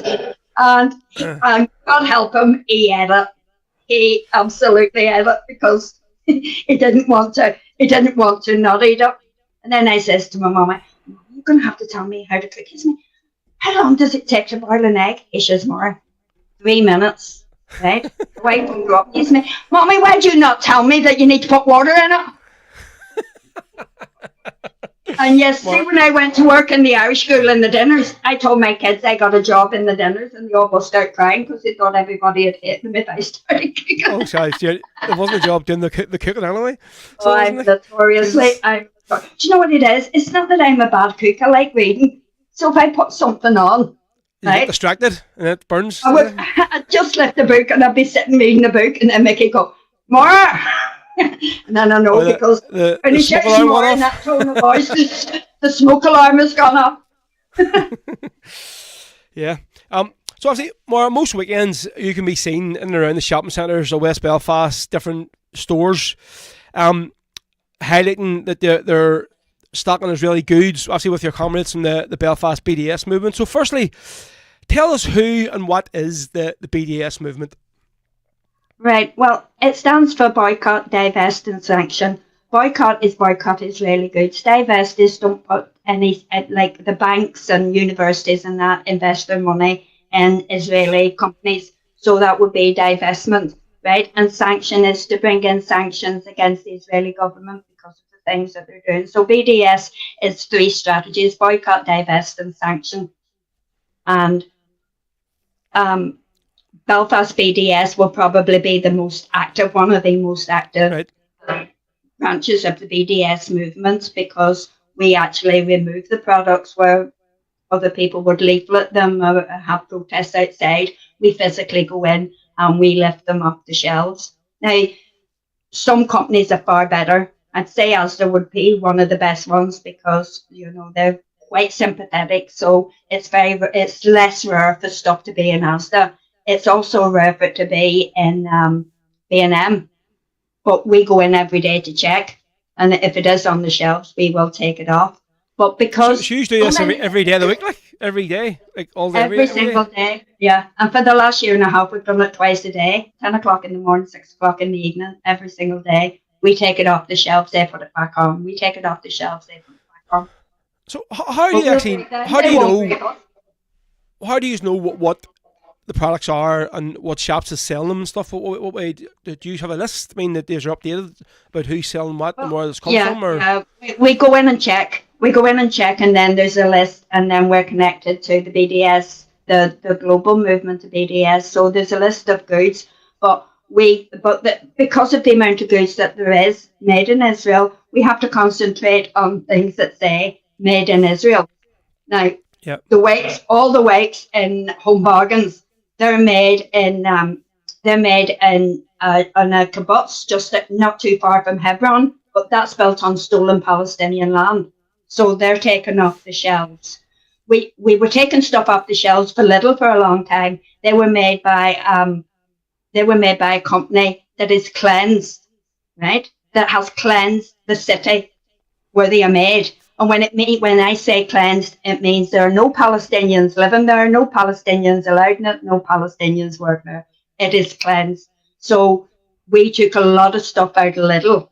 So what Lidl then done was they had a company in Germany, and the same company is making them in Germany. But because it doesn't say made in Israel, we don't remove it. We only remove stuff that says made in Israel. And Home Bargains and Sainsbury's will be the absolute worst for it. So we just call it Shamesbury's are the absolute worst.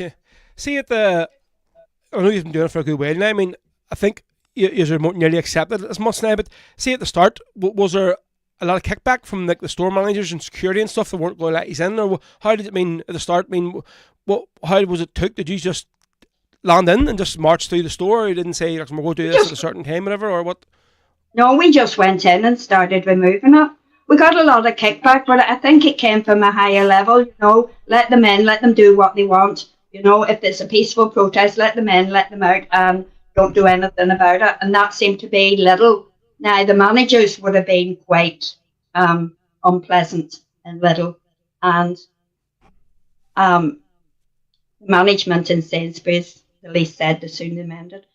And we just go in, but there seems to be a company policy. We go in, no eye-to-eye contact, no communication between the staff and the protesters. So we go in and we lift it up. Nobody says anything to us, but the senior management then tell the staff to put it back on the shelves. So I take it like, see, if any of the stuff maybe like fruit or anything or vegetables, do you use like damage any of this stuff or anything, or I mean, is it just like, because obviously they do you in for like, or do you just lift the stuff off and put it in a basket or something? Or I mean, what like obviously because they're going to put it back in the shelves as soon as you leave again. So I mean, is it just more or less to try and highlight the customers, say, listen, this is the stuff here. Obviously the picture we had up of you, you were holding.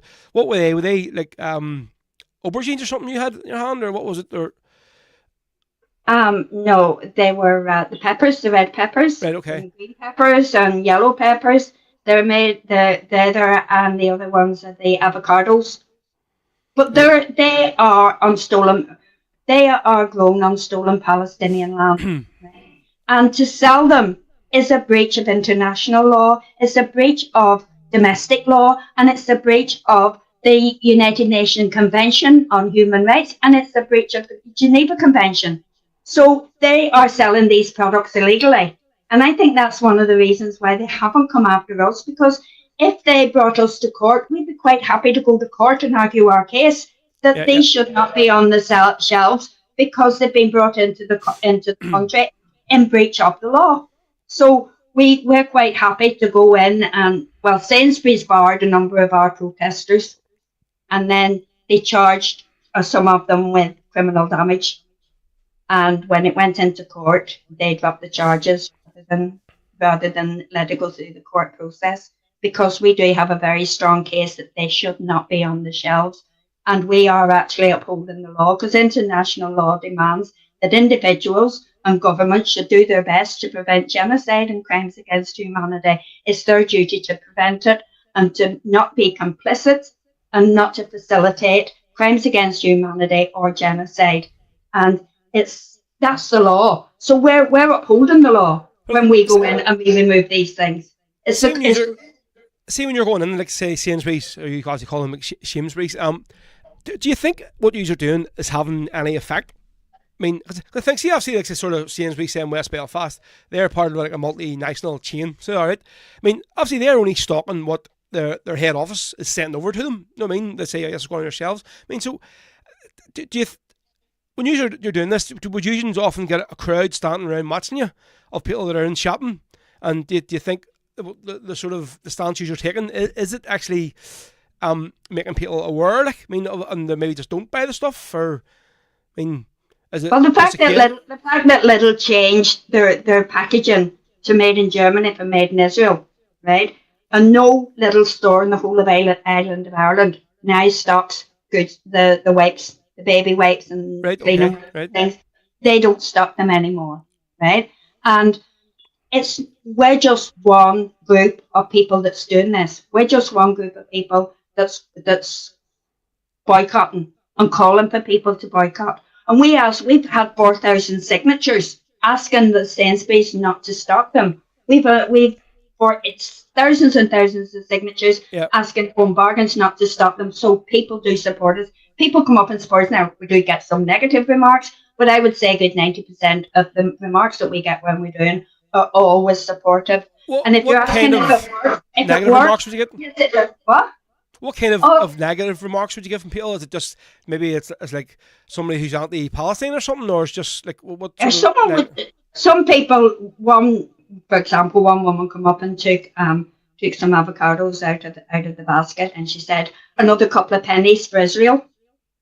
You know that kind of thing, and then just say you should no politics in the shop. You get kind of that remark, but I'd say they were pretty few and far between, to be honest. Well, there's not that many that do it. Yeah. But the success of it is shown by how many companies have went bankrupt, how many companies have pulled out, and we try and advertise that as much as can. These companies have now stopped dealing with, and these companies now no longer purchase from Israel. And the fact that Israel want us to be outlawed and bring laws against them. If they want to bring a law against you for boycotting, believe me, boycotting's working. Yep. I've often found a lot of people, obviously, there's always people highlighting over Facebook about these different companies that are big supporters of Israel and all these like clothing brands and sporting brands.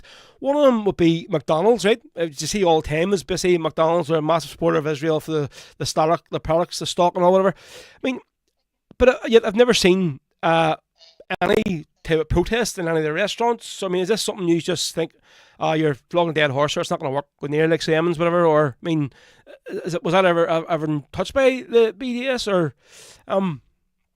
No, well, McDonald's is on the list of boycott, and we do hand out leaflets and ask people to boycott these shops, and we do. Often there's protests and pickets and things outside it, but it's only one of a lot of chains, and there's only so many of us. We would do it if there was more people, and I would ask anybody who wants to join BDS, just BDS Belfast, just go onto the Facebook and come with us. But there's just not enough of us to do McDonald's or to go into, Costa and all these places that. That's what I was going to say next about the BDS. So if anybody does want to get involved with them or support them in any way, so basically just search for it on Facebook, BDS Belfast, have their own page and send them a message or something, whatever. Or... I'll tell you, I was on the Glade last 2 weeks ago, and this woman got on and she said, "Are you the woman who makes all the speeches in Sainsbury's?" And I was going, "Yeah." And she says, "Fair play to you, love." She says, "You're doing something great." She says, You're letting people know what's happening in Palestine. She says, "You're heroes." Well, thank you very much. So went on down, and these two men got on the bus at Dunville Park, and one of them went, "You're your woman from Sainsbury's, aren't you?" And I went, "Yeah." "Here is, do you know what you are? A bunch of W-A-N-K, Serious? Where's he getting on the bus from? Jesus, I went from hero to zero in 3 bus stops. Yes, there you go. No, we do. The West Belfast people support us. I know they do. They're good people, and the cause of Palestine is so similar to the cause of Ireland that a lot of people understand. The worst thing ever, Rory, was them sending potatoes over here whenever there was a famine. Potatoes. In Gaza, they were starving people in Gaza, moving potatoes out of the West Bank and trying to sell them to us. One thing that's been made a lot of now, more, so we're going to wrap this up here very soon, because it's like things 10 to 8, or sorry, 10 to 9. A lot has been made about this head case Trump of late, right, in the media and stuff, and obviously his whole plans for this sort of Gaza Plaza, what people are making a joke of what he wants to do. But I mean, how serious do you think this is, and do you think basically the rest of the world is going to let this happen? What him and this other balloon Netanyahu wants to do, like?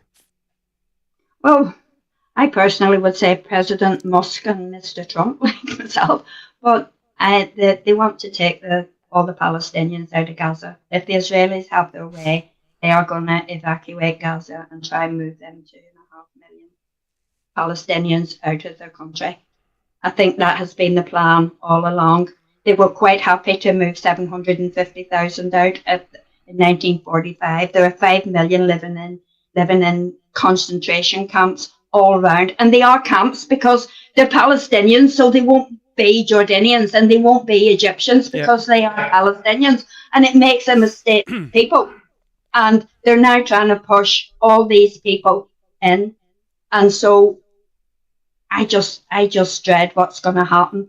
I just hope that every Palestinian, and in my opinion, and I'm not speaking for anybody else except myself here, but I hope that every Palestinian stands on the rubble of Gaza with machine guns and rocket launchers and petrol bombs and sticks and stones and tells them Zionists, you cannot have 1 inch of our territory. This is the blood of our blood. This is our land, and we will not surrender it because the government are not going to help them. Our government, no government's going to help them. No nation's going to help them. They've been on their own for 16 months. Nobody tried to get food to them. Nobody tried to stop them Israelis doing what they're doing. And I fear for the Palestinian people except I've great belief in their courage, the way I have with the Irish people and our courage.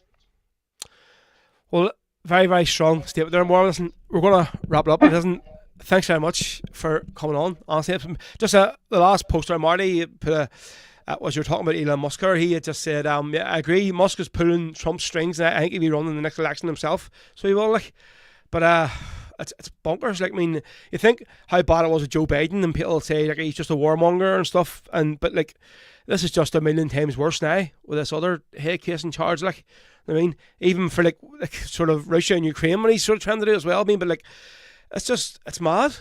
I don't believe that Trump's in charge at all. I think that he's got a group of people around him, the way Hitler had a group of people around him. He is a maniac, and he has a group of maniacs all around him who will decide what the agenda for the world will be. It's scary. It's scary times, to be honest, Rory. But listen, I am very complimented that you invited me on, and thank you very much. There's far greater women on this. So you haven't had enough women on this? Far greater women than me, you should get put on here. Well, listen, you know, of all the women in the Republican struggle, and like, you're one of the ones I have so much respect for, more, and I always tell you that. I mean, I've had respect for you, and I've seen Mickey and the whole family for many, many years now. So I have. So listen, we're going to wrap it up here with the Warrior from West Belfast. Obviously, yesterday was the Dark's anniversary, so it was. So this is the original recording, covered by the Irish Brigade. Obviously, whenever Misa Era released their album, you're Sean singing this, isn't he, in that album? So yeah. Yeah. So we're going to play the Irish Brigade version of it. So listen, Maura, thanks very much for coming on. It's been a great interview. I say we probably could have been on for another 2 hours. If I hadn't let you talk, as much as you. But I'll just actually read a couple of the comments. Some people would see a good friend of the show from Coatbridge, Sammy Marshall, was commenting there on, so he was. And he says about Mr. and Mrs. McNally, or he says about it, he says we'll bring Mickey over a bottle of El Dorado the next time we come over for him. But Jesus, that stuff there, I was in a mate's house from Glasgow one night over here, and I had never seen that before, and he gave me, they were doing shots of it, and I couldn't remember what happened for a week after drinking that El Dorado stuff, so I couldn't, like. I'll see, next time you come up to my house, I'll give you a glass of El Dorado. Well, and then we'll tell you the next day what you done. As long as it's not Maduri, I don't want anywhere near there stuff. But you. Listen, Maura, it's been great. So thank you very much for coming on. It's been a great interview, so hopefully you enjoyed it yourself. So yeah, folks, we're going to finish up here with the Warrior of West Belfast, obviously written by Mickey and Maura. So Maura, thank you. Cheers, okay? Slán.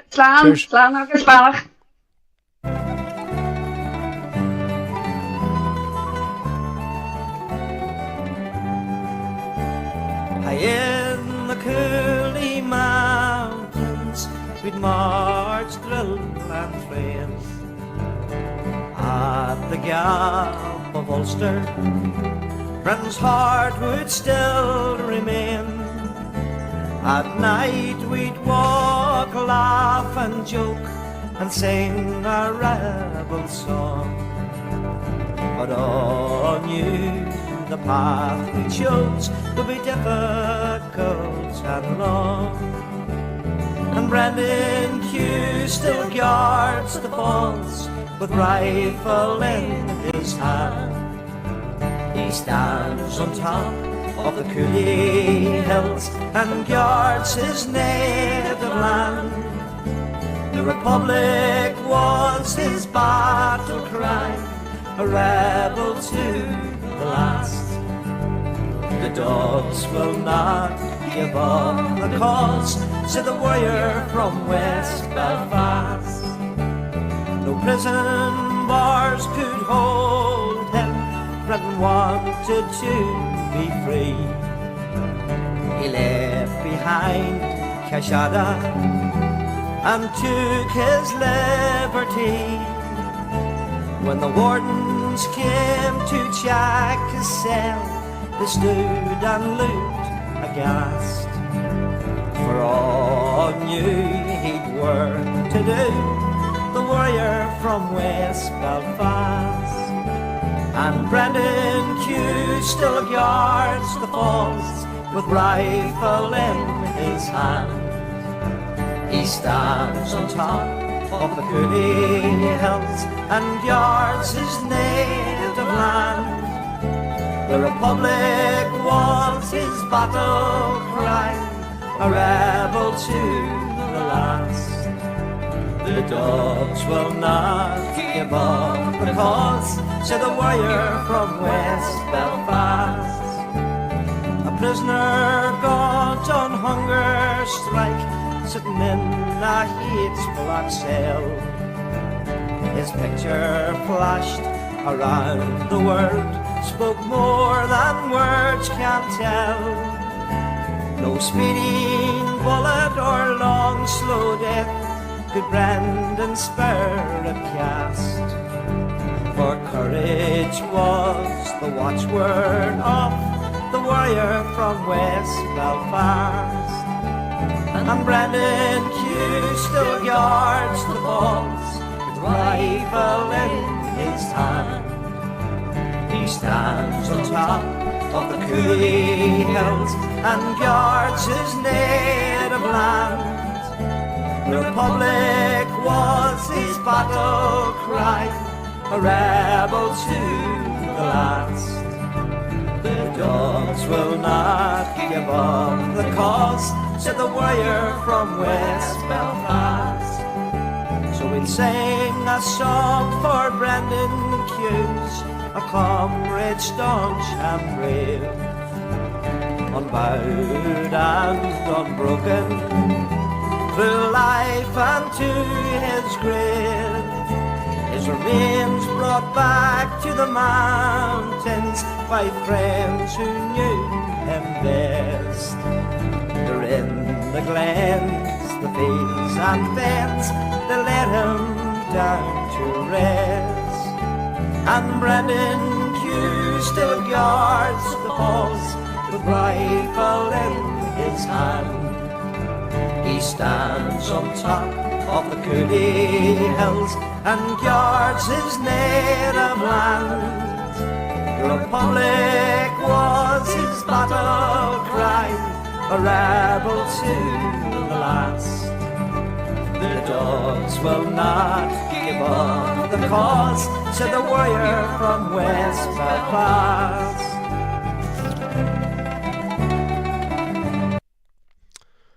There we go, there, finished there slightly abruptly, so it did, just finished there, so it was, that was on YouTube, so that wasn't me, finished it off like that there, just boom. But yeah, so it was the Irish Brigade recording of The Warrior from West Belfast, the song all about the legendary Brent and the Dark Hues, folks, written by Mickey and Marrie. So it was, so I knew that we weren't going to get that done in a half an hour or 40 minutes. I was going to go on and say we could have went on and on and on, but definitely do want to get Marrie in, come down here and sit in the studio, and we'll sit and do a proper interview and let her talk and let her basically go on in any tangent she want to, because she's one of those people that people want to hear and people who respect. So just folks, thanks very much for all of the comments coming through here. Just in case somebody's watching on YouTube or Facebook and can't see the comments on Facebook or YouTube, you know what I mean? So I'll just bring some up here. Let's see. Kev Dunn, yeah, great guest tonight, enjoyed listening, happy days. Sydney says, yeah, thanks for catering a woman's voice show. Oh, was that a wee dig there, Sydney, was it? At me there for not having enough women on this show. Maybe here, maybe it's a just cause, yeah.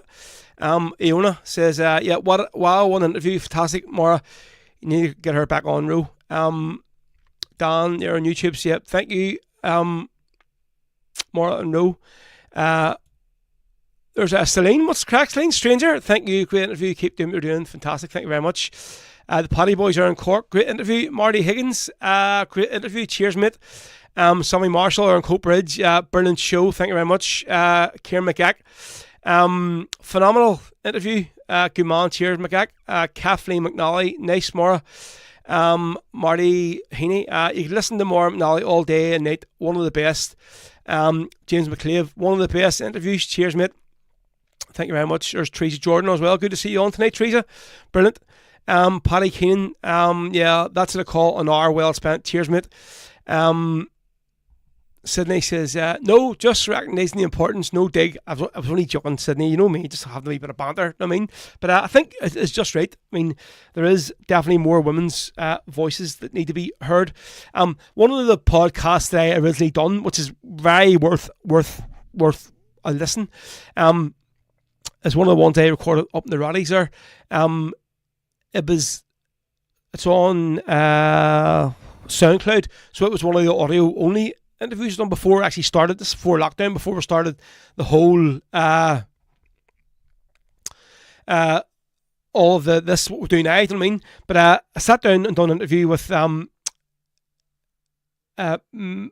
Mick, who basically started the blanket men and women page.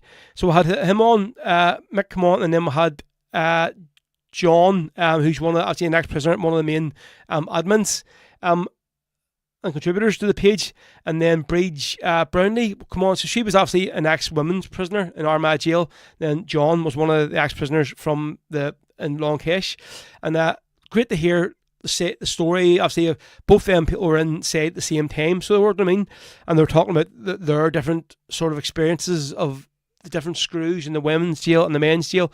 So, folks, that is a great interview. Go and check it out. So it is. I actually think the video, because Mick the Click actually come up and recorded the whole thing in video. So if you search on the Vinnies or in the Blanket Men and Women page, I think the whole video of it is actually on there. So it is, of that whole interview with Mick and John and Bridge from up in the Raddy. So you can just if you search on that page for podcast or something, it might come up and give you the interview. But let's see. More as well says, great show, very interesting, so sad to think of all the volunteers whose lives were lost. Yep. So folks, we're going to wrap it up here and do one more song we're going to play. And again, thanks to all you for watching the show. It's been great. Loads and loads of feedback, which is brilliant. Great to have basically what we've done on a Sunday back now on a Monday. So it is, you know what I mean? And really starting to enjoy doing this now. So these here shows. So next week's guest, folks, I'm almost certain it's going to be Shay Doolan. So we'll have Shay on the show next Monday.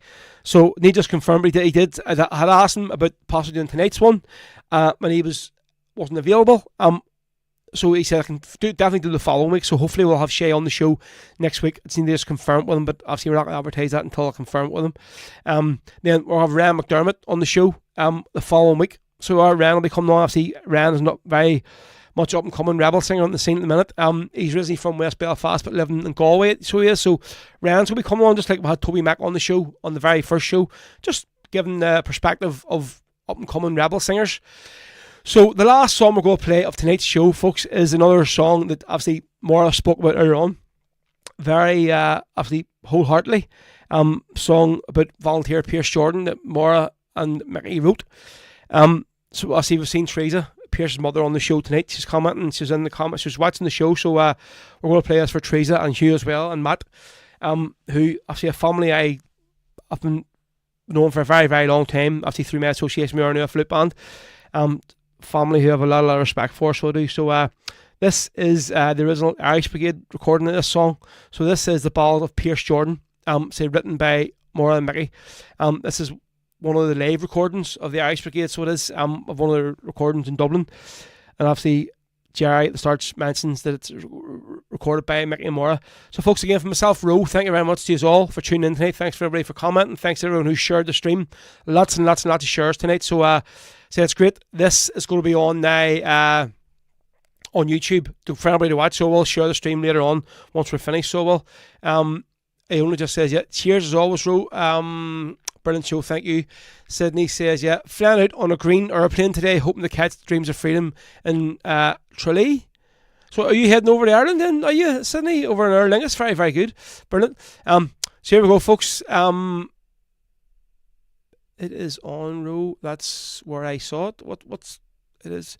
Oh yes. So So it is on the page, the interview, Happy Days, the one with the black men winning. Right, so this is the very last song tonight, folks. This is the volunteer, Pierce Jordan, from the Irish Brigade, written by Mickey and Marrie McNally.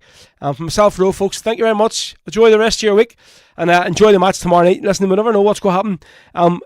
The match is not over, so it isn't. And from what I hear, Harry Kane is missed training today, so he might be out tomorrow night, which would be a massive result already if he hasn't played the match, because I know how what a threat he was last week. But listen, anybody that's over in Germany, enjoy yourselves, stay safe, folks. If you're out there watching the game, I'll be watching the match tomorrow night live on TV. So folks, I'll see you back next Monday, hopefully with Shay Doolan live on the show. So see you all next week. Chuck your heart.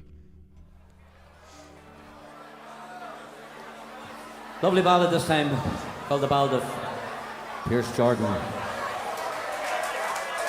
Another Irish Brigade song written by Mickey and Marrie.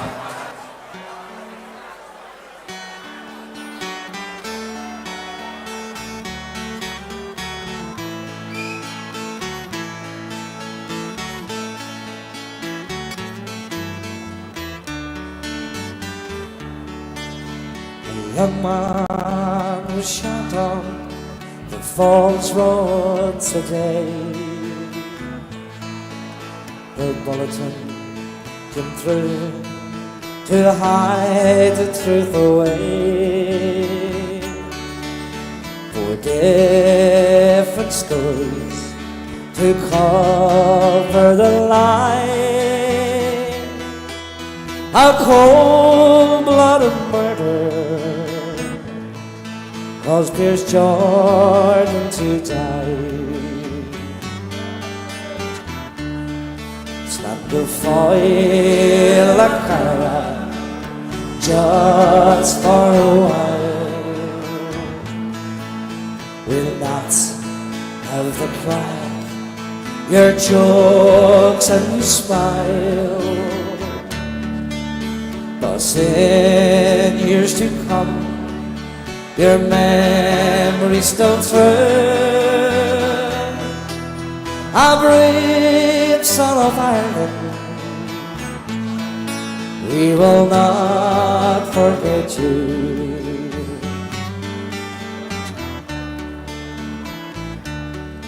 As you travel the Falls Road early that night, the police, they were watching, they kept you in sight.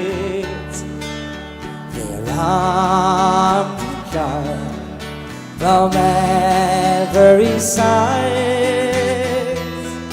As you staggered away, you were shot and you died. The foil of Cara just for a while will not ever cry your jokes and your smile, but in years to come your memories still true. A brave son of Ireland, we will not forget you. Clap it, Michael.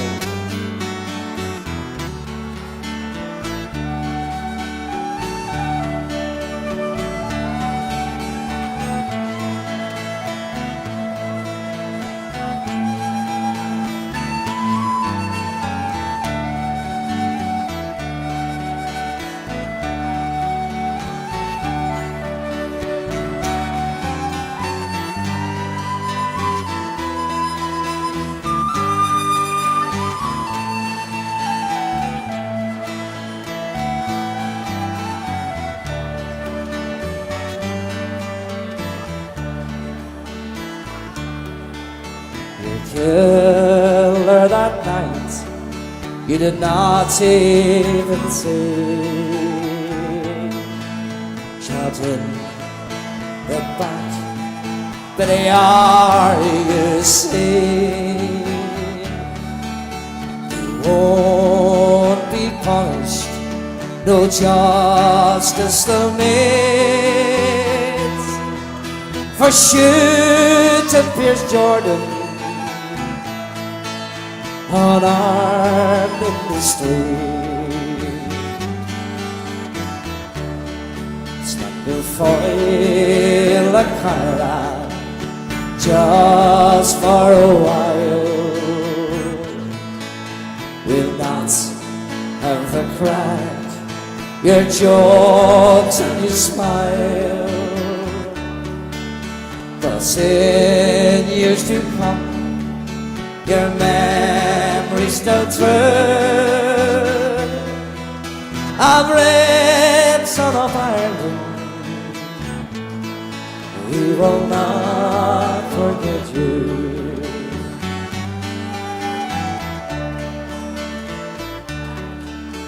The grief that is felt by his family is sore. To know they'll never see Pierce anymore. No chance to hold him or tell him goodbye, but they're proud of his son, the cause he held high.